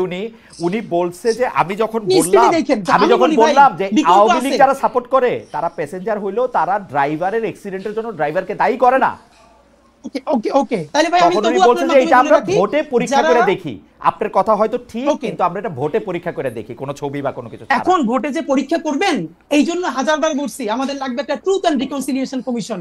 সেই পৃথিবীতে বহু দেশে যে সব জায়গায় গণহত্যা হয়েছে, দেখেন আমি আপনাদেরকে হাজারবার বলি ভাই, আমি হাই টোনে কথা বলি, এর মানে এই না আমি মানুষের মানবিক মর্যাদা ভুলুণ্ঠিত করার পক্ষে। আমরা হাজারবার বলেছি, যেই আওয়ামী লীগের সে যদি কেউ কমিটিতেও থাকে, সে যদি আয়নাঘর না করে, গুম না করে, খুন না করে, জুলাইতে মানুষটা গুলি না করে, তার বিরুদ্ধে একটা মামলাও দেওয়া যাবে না, তাকে গ্রেফতার করা তো দূরের কথা। কিন্তু এটা তো একটা প্রক্রিয়ার মধ্যে দিয়ে যাওয়া লাগবে। আপনি কেমনে করবেন? এই সরকারের বড় ব্যর্থতা, এখন সে বিচারকে অ্যাক্সিলারেট করতে পারে না। যত মানুষ আয়নাঘর করছে, গুম করছে, হত্যা করছে, পিলখানা করছে, শাপলা করছে, আপনি যদি তার বিচার করে ফেলতে পারেন, তাহলে বিচারের বাইরে যে সব আওয়ামী লীগ আছে সে তো ক্রিমিনাল অফেন্স করে নাই, তাহলে আপনি তার তওবা কমিশন করেন। বিচার করে ফেলতে পারবে না তো, বিচার করে ফেলতে হাদি বিচার করে ফেলতে পারবে না তো এই সরকার। আসলে মানে প্রত্যেকটা জিনিস তো একটা মেকানিজম আছে, হয়তো এটা তৈরি করতে পারে, হয়তো তৈরি করতে পারে, হয় কি হাদি আপনার বক্তব্যের, আমি কিন্তু আপনার বক্তব্য বুঝতে পারি, কিন্তু অনেকে হয়তো আপনাকে ভুলও বুঝতে পারে। আপনি হয়তো এই বিচার করার মানে আপনি হয়তো দেখলেন আরো 500 নতুন মামলা হয়ে গেছে, ওই মামলা লয়ে একটা বাণিজ্য চলতেছে। না এটা তো আমরা এটা হতে দিব না, এটা হতে দিব না। বাংলাদেশে এটা হইছে, কিন্তু বাংলাদেশে এটা হইছে, কিন্তু হইছে ভাই, হইছে, এটা তো বাস্তবতা। এই যে 5ই আগস্টের পর থেকে তো অন্যান্য যেই গত 17 বছরে আওয়ামী লীগের যেই নেতা বিএনপির বিরুদ্ধে 20টা 30টা করে মামলা কইরা ঘরবাড়ি সারা করছে, কোটি কোটি টাকা কামাই করছে, এখন বিএনপি আবার তাদের বিরুদ্ধে মামলা দিয়ে একই বাণিজ্য করে, আমরা তো এখান থেকে বের হইতে পারি না। তো আমরা বলছি কি, ন্যূনতম বিচারটা যদি ভাই আপনি করতে পারেন, তাহলে এই মামলাকে বন্ধ করতে হবে। কিন্তু এইখানে আমি আপনাকে একটু বলি, আওয়ামী লীগের বিকল্প এই দেশে আছে। 1 নাম্বার তার বন্ধু সিপিবি, যে কালচারালি বলতে চাইছে আওয়ামী লীগকে টিকাই রাখছে, সিপিবিতে ভোট দিবে, স্বতন্ত্র শত শত প্রার্থী হবে, ভোট দিবে। এই যে গামছা কাদের সাহেব আছে, গামছা মার্কায় ভোট দিবে, সমস্যা নাই তো। কিন্তু প্রতীকী নৌকা না থাকলে তারা হার্ট অ্যাটাক করবে, তাইলে সুবর্ণচরে ধানের শীষে ভোট দেওয়ার অপরাধে আমার মনে হয় হাদি তার ব্যাপারে কি হবে? হাদি আপনি একটু রেগে আছেন তো মনে হচ্ছে মাসুদ ভাইয়ের উপরে বা আমার উপরে, আমি জানি না কার উপরে আপনি রেগে আছেন, কারণ আপনার বক্তব্য পরিষ্কার যে ধরেন মাসুদ ভাই কিন্তু এই আওয়ামী লীগকে টিকায় রাখা হ্যান না তেন না সেগুলি বলে নাই। উনি বলতে চাইছে যে এটা আসলে আমরা টেস্ট করে দেখি বাকি জনগণ কি বলে এবং তারা এটা কি বলে। আপনি ওইটা যদি একটু জবাব দিতেন যে আপনি যে একতাবদ্ধ রাখতে চাইছিলেন। মাসুদ ভাই লাস্ট একটা প্রশ্ন করি, একটা ভাই টেস্ট করতে দিছে না, আপনি একটা জানেন একটা ইনজেকশন, এইটা নিলে আপনার সন্তান মরার সম্ভাবনা আছে, আবার বাঁচতেও পারে, আপনি জ্ঞাতস্বরে এইটা এক্সপেরিমেন্ট চালাইতে দিবেন? এটা করব না, কিন্তু ওই ইনজেকশন দিয়ে কিন্তু ইনজেকশন এই যে আপনি যে এরকম করে বলতেছেন ওই ইনজেকশন দিয়ে বাচ্চা মরেই যাবে বা মরার সম্ভাবনা আছে, সেই জায়গাতে আর আলোচনা আগায় না। আপনার বক্তব্য ঠিক আছে, তাহলে আর আলোচনা দরকার নাই। মাসুদ কামাল বলছে আওয়ামী লীগ, মাসুদ কামাল ভাই বলছে আপনি মাইনা নেন মাসুদ কামাল ভাই খারাপ লোক, এজন্য আওয়ামী লীগের দোষর হয়েছে, এজন্য এটা বলেন। এটা আপনি বলেন যে কামাল ভাই খারাপ লোক, কামাল ভাই হচ্ছে আওয়ামী লীগের দোষর, এগুলি বলে দেন।